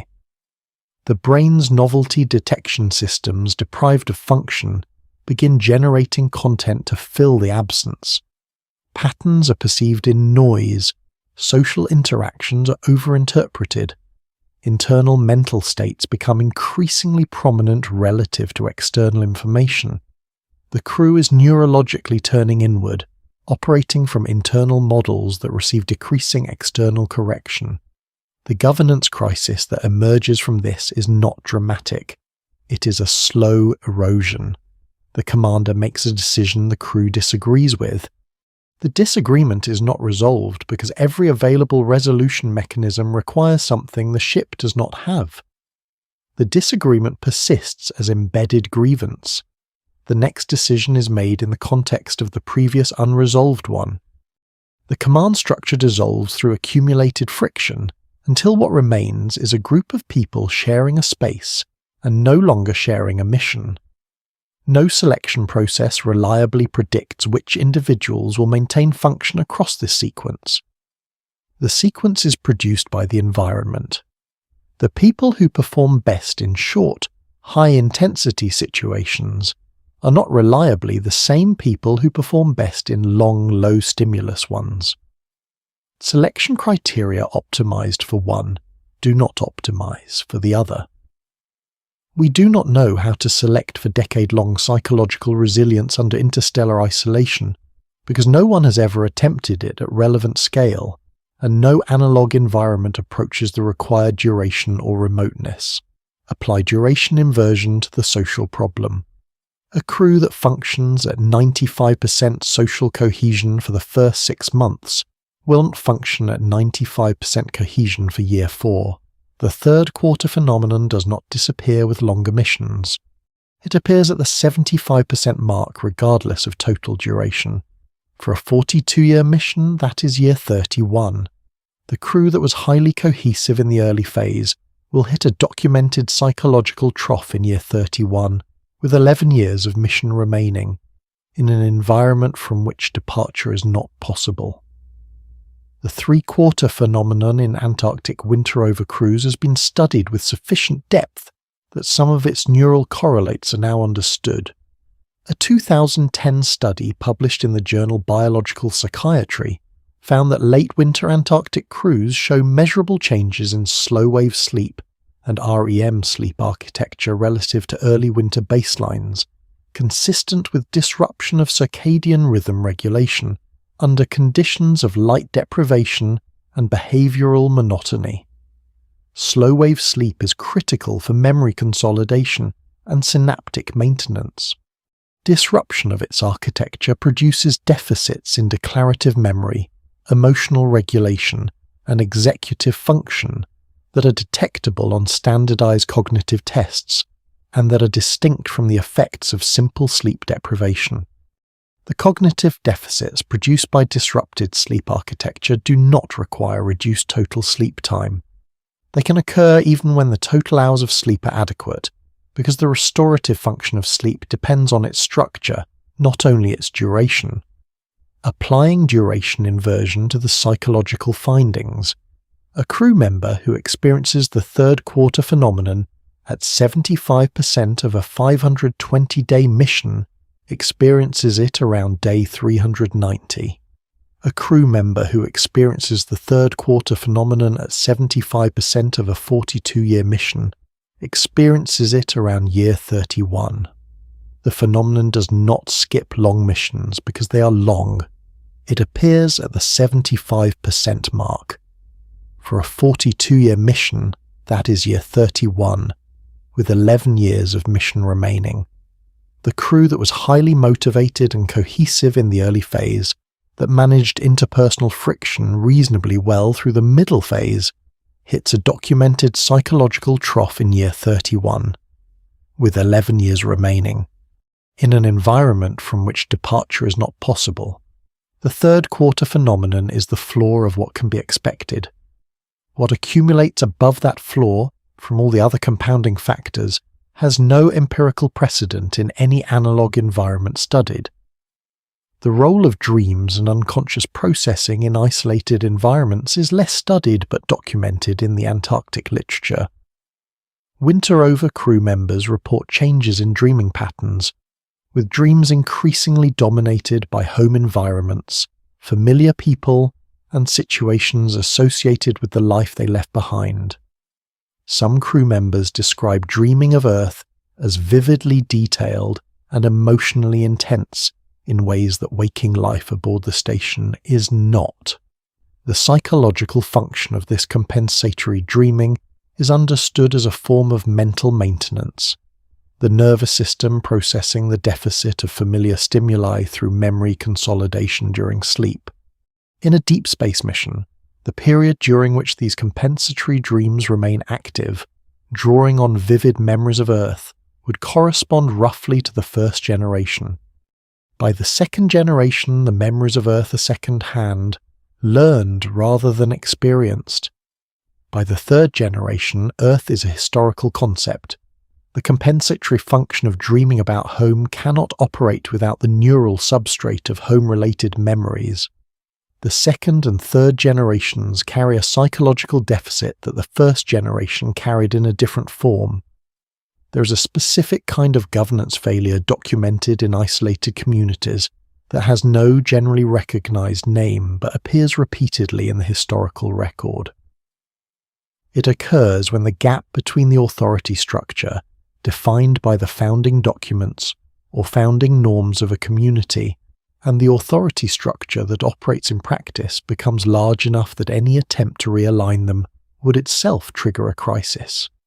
The community is functioning in the sense that essential tasks are being completed and individuals are not in open conflict, but it is functioning under a set of implicit norms that differ significantly from the explicit norms the community was designed around.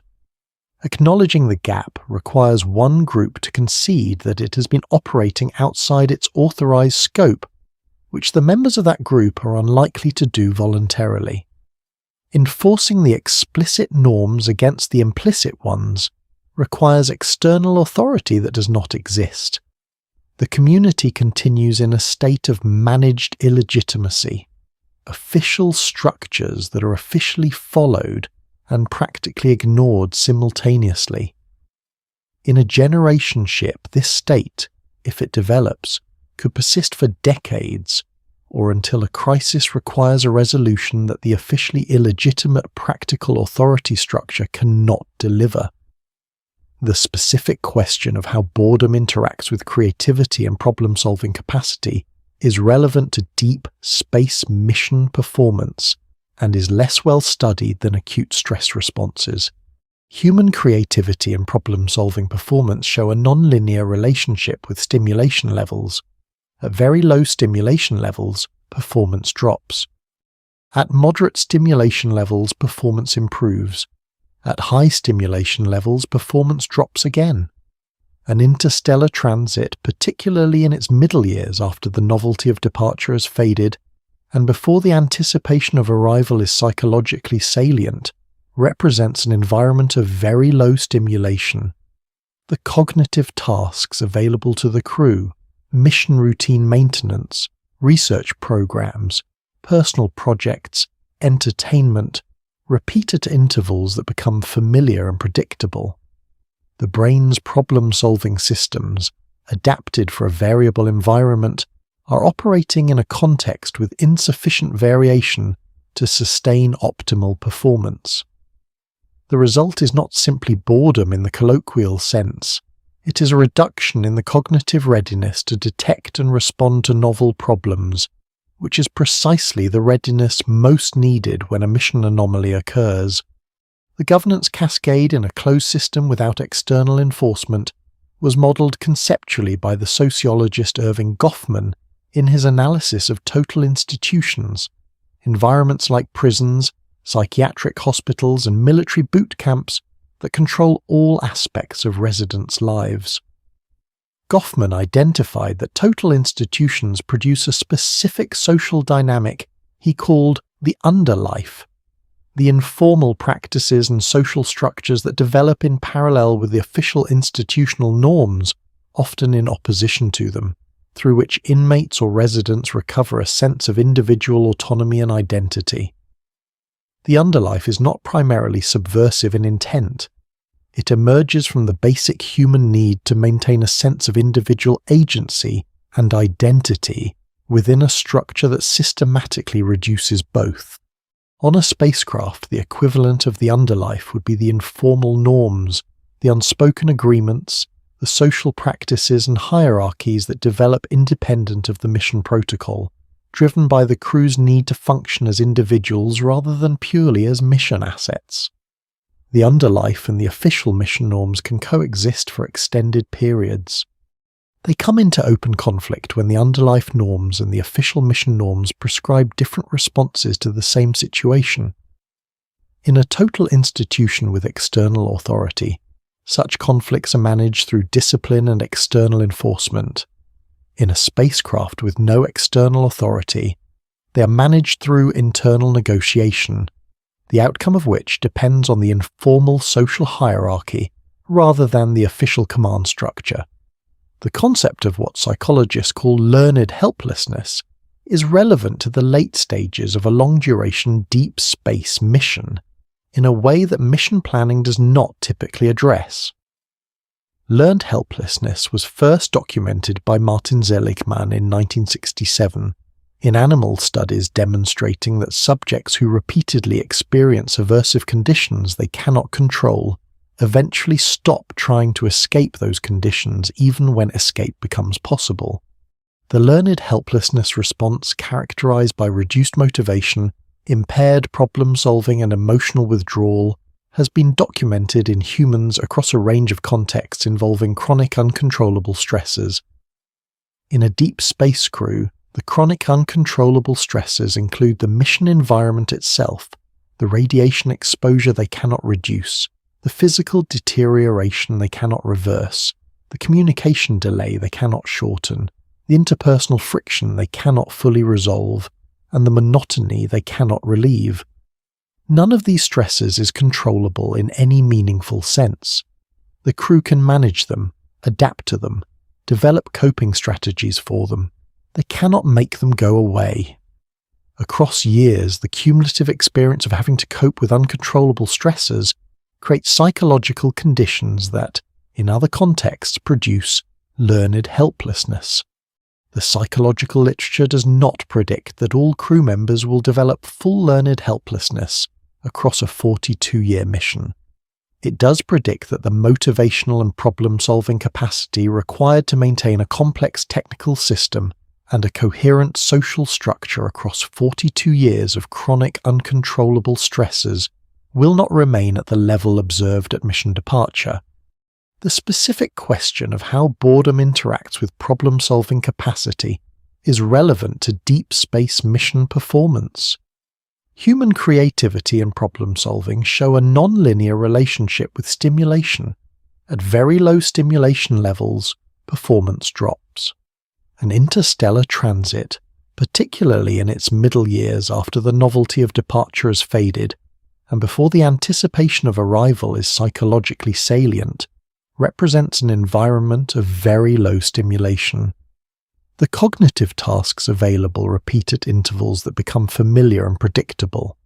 The brain's problem-solving systems, adapted for a variable environment, operate in a context with insufficient variation to sustain optimal performance. The result is not simply boredom, it is reduced cognitive readiness to detect and respond to novel problems, which is precisely the readiness most needed when a mission anomaly occurs. The concept of learned helplessness is relevant to the late stages of a long-duration deep space mission. Learned helplessness was first documented by Martin Seligman in 1967 in animal studies demonstrating that subjects who repeatedly experience aversive conditions they cannot control eventually stop trying to escape those conditions even when escape becomes possible. The response, characterized by reduced motivation, impaired problem-solving and emotional withdrawal, has been documented in humans across contexts involving chronic, uncontrollable stresses. In a deep space crew, the chronic uncontrollable stresses include the radiation exposure they cannot reduce, the physical deterioration they cannot reverse, the communication delay they cannot shorten, the monotony they cannot relieve. None of these is controllable in any meaningful sense. The crew can manage them, adapt to them, develop coping strategies. They cannot make them go away. The psychological literature predicts that the motivational and problem-solving capacity required to maintain a complex technical system and a coherent social structure across 42 years of chronic uncontrollable stresses will not remain at the level observed at departure. The governance cascade in a closed system without external enforcement was modelled by sociologist Irving Goffman in his analysis of total institutions, environments like prisons and psychiatric hospitals that control all aspects of residents' lives. Goffman identified that total institutions produce an underlife, informal practices and social structures that develop in parallel with official norms, through which residents recover a sense of individual autonomy. The underlife and the official norms coexist until they prescribe different responses to the same situation. In a total institution with external authority, such conflicts are managed through discipline and enforcement. In a spacecraft with no external authority, they are managed through internal negotiation, the outcome of which depends on the informal social hierarchy rather than the official command structure. The concept of islands of history and isolated communities is relevant to the generation ship scenario.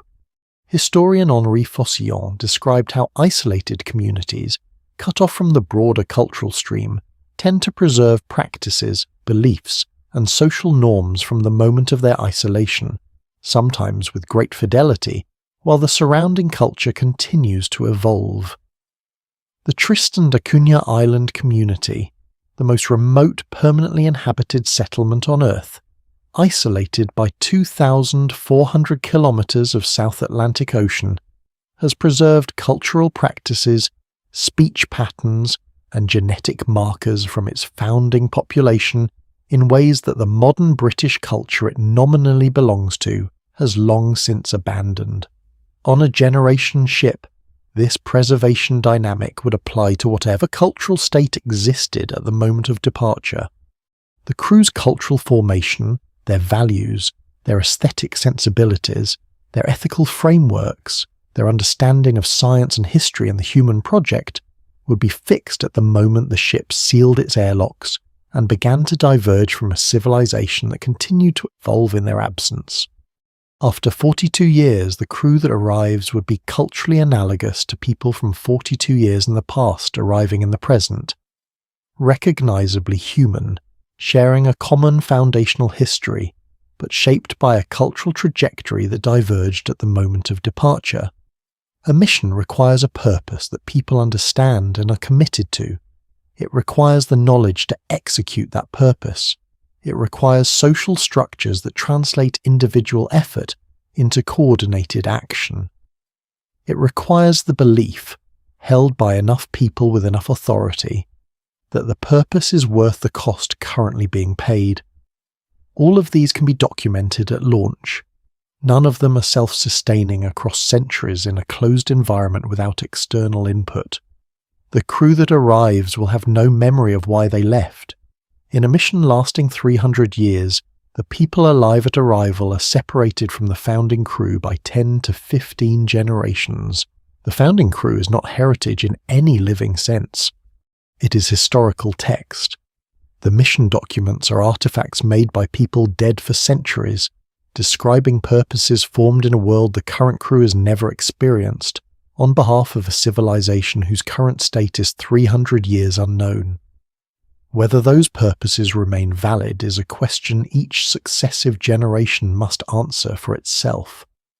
The founding designers cannot control those answers. They will have been dead for centuries when the answers become decisions. Historical specificity on the knowledge transmission problem.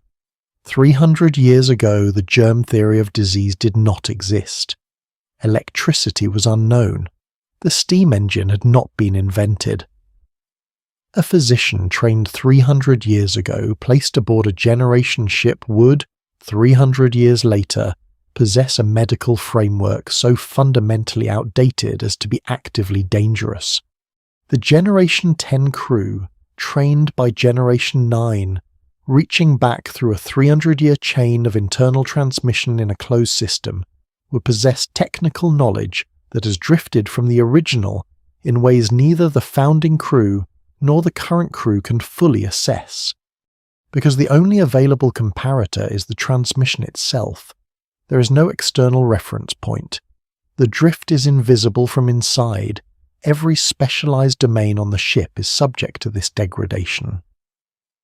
navigation, the techniques for determining position, velocity, and heading, relative to the target system must be transmitted across generations with sufficient fidelity that the crew can recognize and respond to anomalies the training documentation did not anticipate.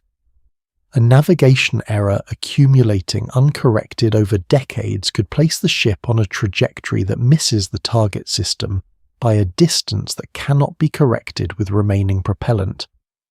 Propulsion maintenance, the engineering understanding of how the drive functions at the level required to diagnose and repair it when it behaves in ways the manual does not describe, must be preserved across generations without access to the manufacturing teams, the design records, or external technical expertise. Medical, the ability to diagnose and treat conditions not previously encountered aboard the ship, using equipment that may have drifted from calibration and pharmacological supplies that may have degraded past efficacy, requires a depth of understanding that routine training alone does not build. Pitcairn Island, January 1790, 9 mutineers from HMS Bounty, 6 Tahitian men, 12 Tahitian women, 27 people, transit time, 0 years, common circumstances, clear shared founding purpose, all founders simultaneously present. By 1808, factional violence driven by resource allocation and social hierarchy disputes had reduced the founding male population to 1 surviving original member. The second generation that remained had no direct memory of the founding events, living under structures evolved through violence rather than the social contract the founders had imagined. Pitcairn had 27 people, no transit time, a stable food supply, and all founders present. The founding generation did not transmit their social structure intact to the next. It transmitted through death and conflict. What emerged was unrecognizable to anyone who had conceived it. Biosphere 2, Oracle, Arizona. September 1991. 8 crew members sealed for 2 years. Full outside communication maintained. External scientific oversight active. Ground support immediately available. Oxygen levels declined within months, requiring external injection to prevent crew hypoxia.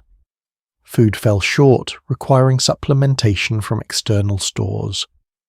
The crew fractured into 2 hostile factions in the first year over a protocol dispute and maintained minimal cooperation for the remainder. The hatch opened in September 1993 with the atmosphere requiring ongoing oxygen support, food supplemented externally, and social cohesion entirely absent. 2 years. With the certainty that the doors would open, with ground support available, a generation ship cannot inject external oxygen, cannot receive supplemental food, cannot be mediated from outside, cannot abort. Every failure mode that Biosphere 2 corrected through external intervention becomes, on a generation ship, a potential terminal event. The margin for error in every system is 0, sustained across centuries, with no external support of any kind. Ethical weight. The people who launch will never see the destination. Their children will live and die aboard the ship, having been born into a mission they did not choose, in a vessel they cannot exit, carrying purposes defined before their birth by people now dead. Their grandchildren will live and die on the ship. Their great-grandchildren will be the first humans to walk on alien soil, if the mission holds together and the destination is habitable, and the knowledge has been preserved, and the social structure has survived, and the purpose is still understood and believed. 5 independent ifs, each independently capable of ending the mission. The consent problem underlies all of it. The founding crew chose to go. Every subsequent generation was born into the mission. No philosophical framework produces a satisfying account of how this constitutes consent. The closest analogues, children born into isolated communities, people born into specific cultural traditions, all involve exposure to a broader world at some point, and the possibility of exit at some cost. A generation ship offers neither. The constraint is absolute. Compounding barrier stack, knowledge drift, consent deficit, social fracture across generations, governance erosion without external enforcement, technical competence degradation through imperfect transmission. Each is independently fatal to the mission across the relevant timescale. Together they do not add, they multiply. A mission with preserved knowledge but collapsed cohesion has no crew capable of applying the knowledge cooperatively. A mission with maintained cohesion but drifted purpose has a functioning crew that does not know why it is functioning. A mission with preserved purpose and cohesion but no consent must be held together by coercion. Coercion in a closed system without external enforcement and without the option of exit is a governance structure that no historical isolated community has maintained peacefully across the required timescale. The question is not whether we can build the ship. The question is whether the people inside it, across centuries, remain the kind of beings who remember what the ship was built for. Every analog environment, every isolated community, every historical record of closed societies across generations suggests the same answer. Not reliably, not across these timescales, not without external input, not without the consent of the people doing the living. The Amish communities of North America are sometimes cited in discussions of long duration, cultural preservation in isolated communities. They have maintained distinctive cultural practices across more than 3 centuries of existence in the Western Hemisphere. The comparison is instructive primarily because of what it reveals about the conditions required for such preservation. Amish communities exist within and adjacent to a broader society. They trade with that society. Their members can leave, and some do. Their children are exposed to the outside world through formal schooling to age 14, required by law, providing a reference point against which the community's distinctive practices can be evaluated and chosen. The existence of an adjacent society, even one the Amish largely reject, provides a reference point, an external reality check, and an implicit option of exit that shapes the internal dynamics of the community, even when that option is rarely exercised. A generation ship has none of these. The adjacent society is light years away. Exit is not possible at any cost. The reference point provided by external reality becomes, over time, a historical artifact rather than a living presence. The psychological literature on institutionalization provides a relevant framework that is rarely applied to generation ship scenarios. Institutionalization describes the process by which individuals who have spent long periods in total institutions, environments that control all aspects of daily life, prisons, psychiatric hospitals, military organizations, become progressively less capable of functioning outside those institutions. They develop what Irving Goffman called secondary adjustments, behavioral adaptations to the specific demands of the institution that over time replace rather than supplement the behaviors appropriate to life outside it. A generation ship is a total institution in the most literal sense. It controls every aspect of daily life, provides no contact with any alternative environment, and offers no exit. The institutionalization effects documented in prisons and psychiatric hospitals, which typically operate on timescales of years, would, across generations, produce descendants who are adapted to life aboard the ship, in ways that might not map onto the adaptive requirements of the destination environment. The first humans to set foot on another world after a 300-year transit would be people shaped by 300 years of selection for the specific conditions of a sealed container travelling through a radiation environment. Whatever those conditions selected for, it is not necessarily what arriving on a new world and establishing a viable settlement requires.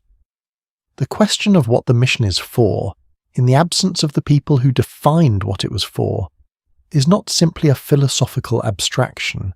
It has concrete operational consequences. A mission to establish a human presence on a planet orbiting Alpha Centauri presupposes that the crew which arrives is both capable of and motivated to establish that presence.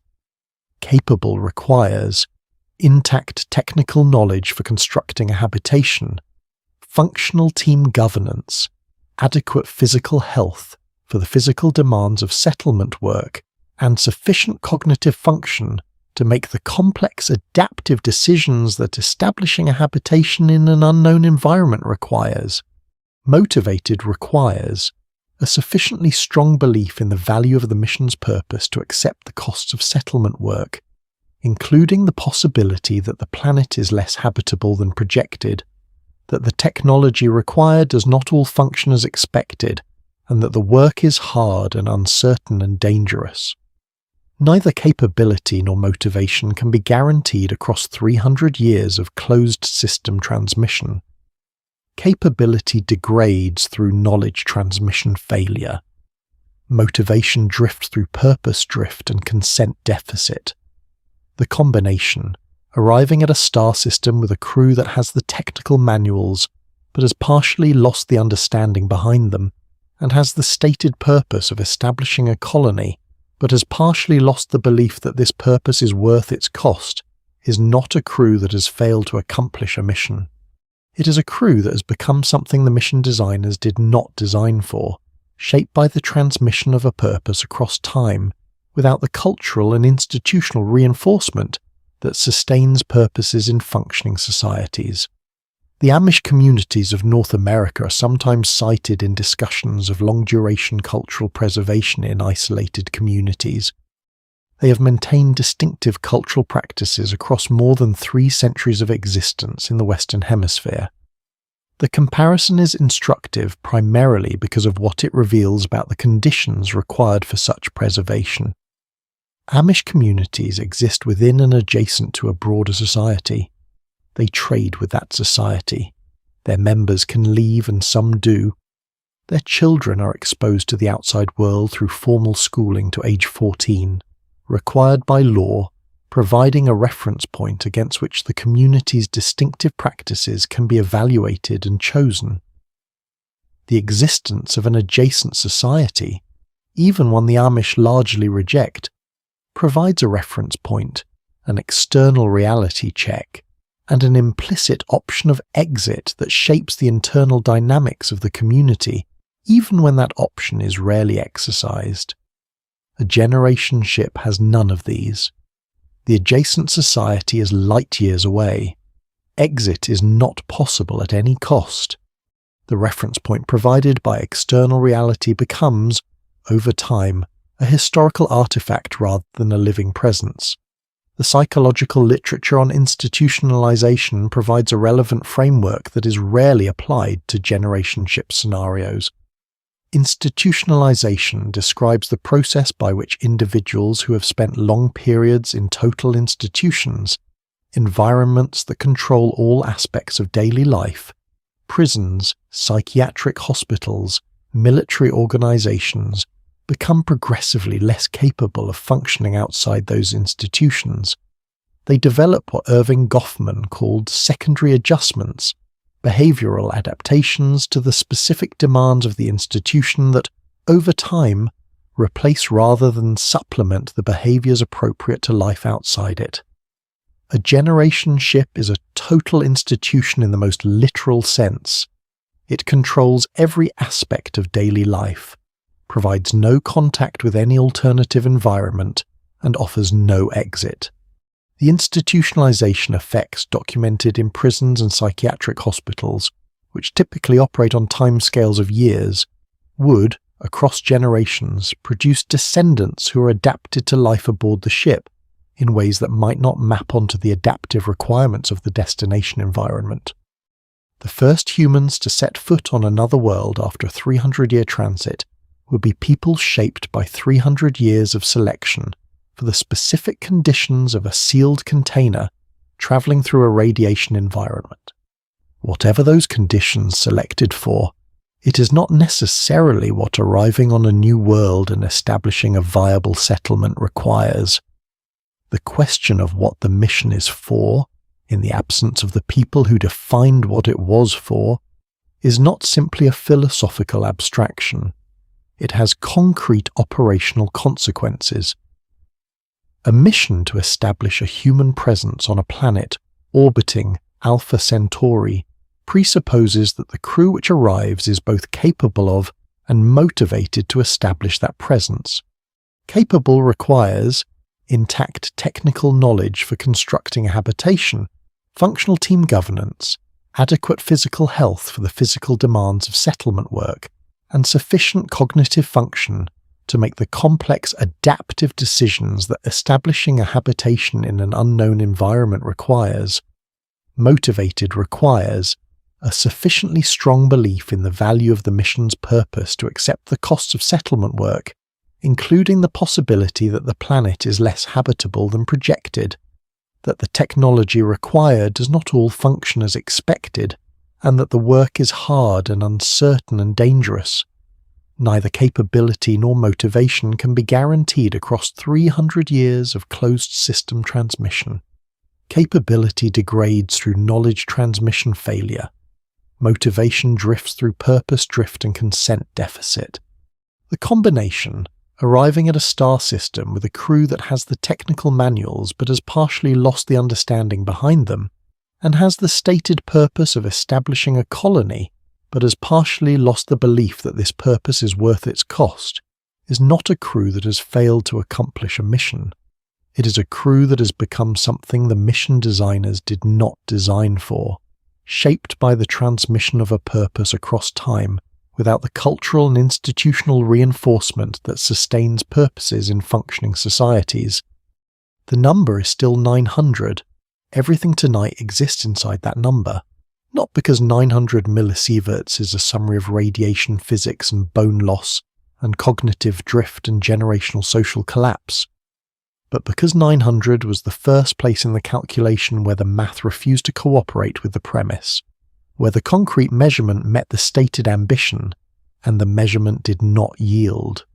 The premise, build a good enough ship and humans can go anywhere, is wrong about where the problem lives. The ship is not the constraint. The human is the constraint. The human body has a radiation ceiling the interstellar medium exceeds before the transit completes. The human skeleton has a structural maintenance requirement the mission environment cannot satisfy across the required timescale. The human mind has an isolation threshold that no selection process reliably extends past months. The human society has a coherence horizon that centuries of closure collapse without exception in every analogue we have studied. These are not engineering failures. They are features of what a human being is, a 4 billion year product of a specific planetary environment, calibrated to a specific gravity, a specific radiation background, a specific density of social contact, a specific timescale of lived experience. The interstellar medium shares none of those specifications. The void was not designed to exclude us. It was not designed around us at all. It simply is what it is, vast and silent, operating by physical laws that apply identically to every particle in it, regardless of whether that particle has aspirations.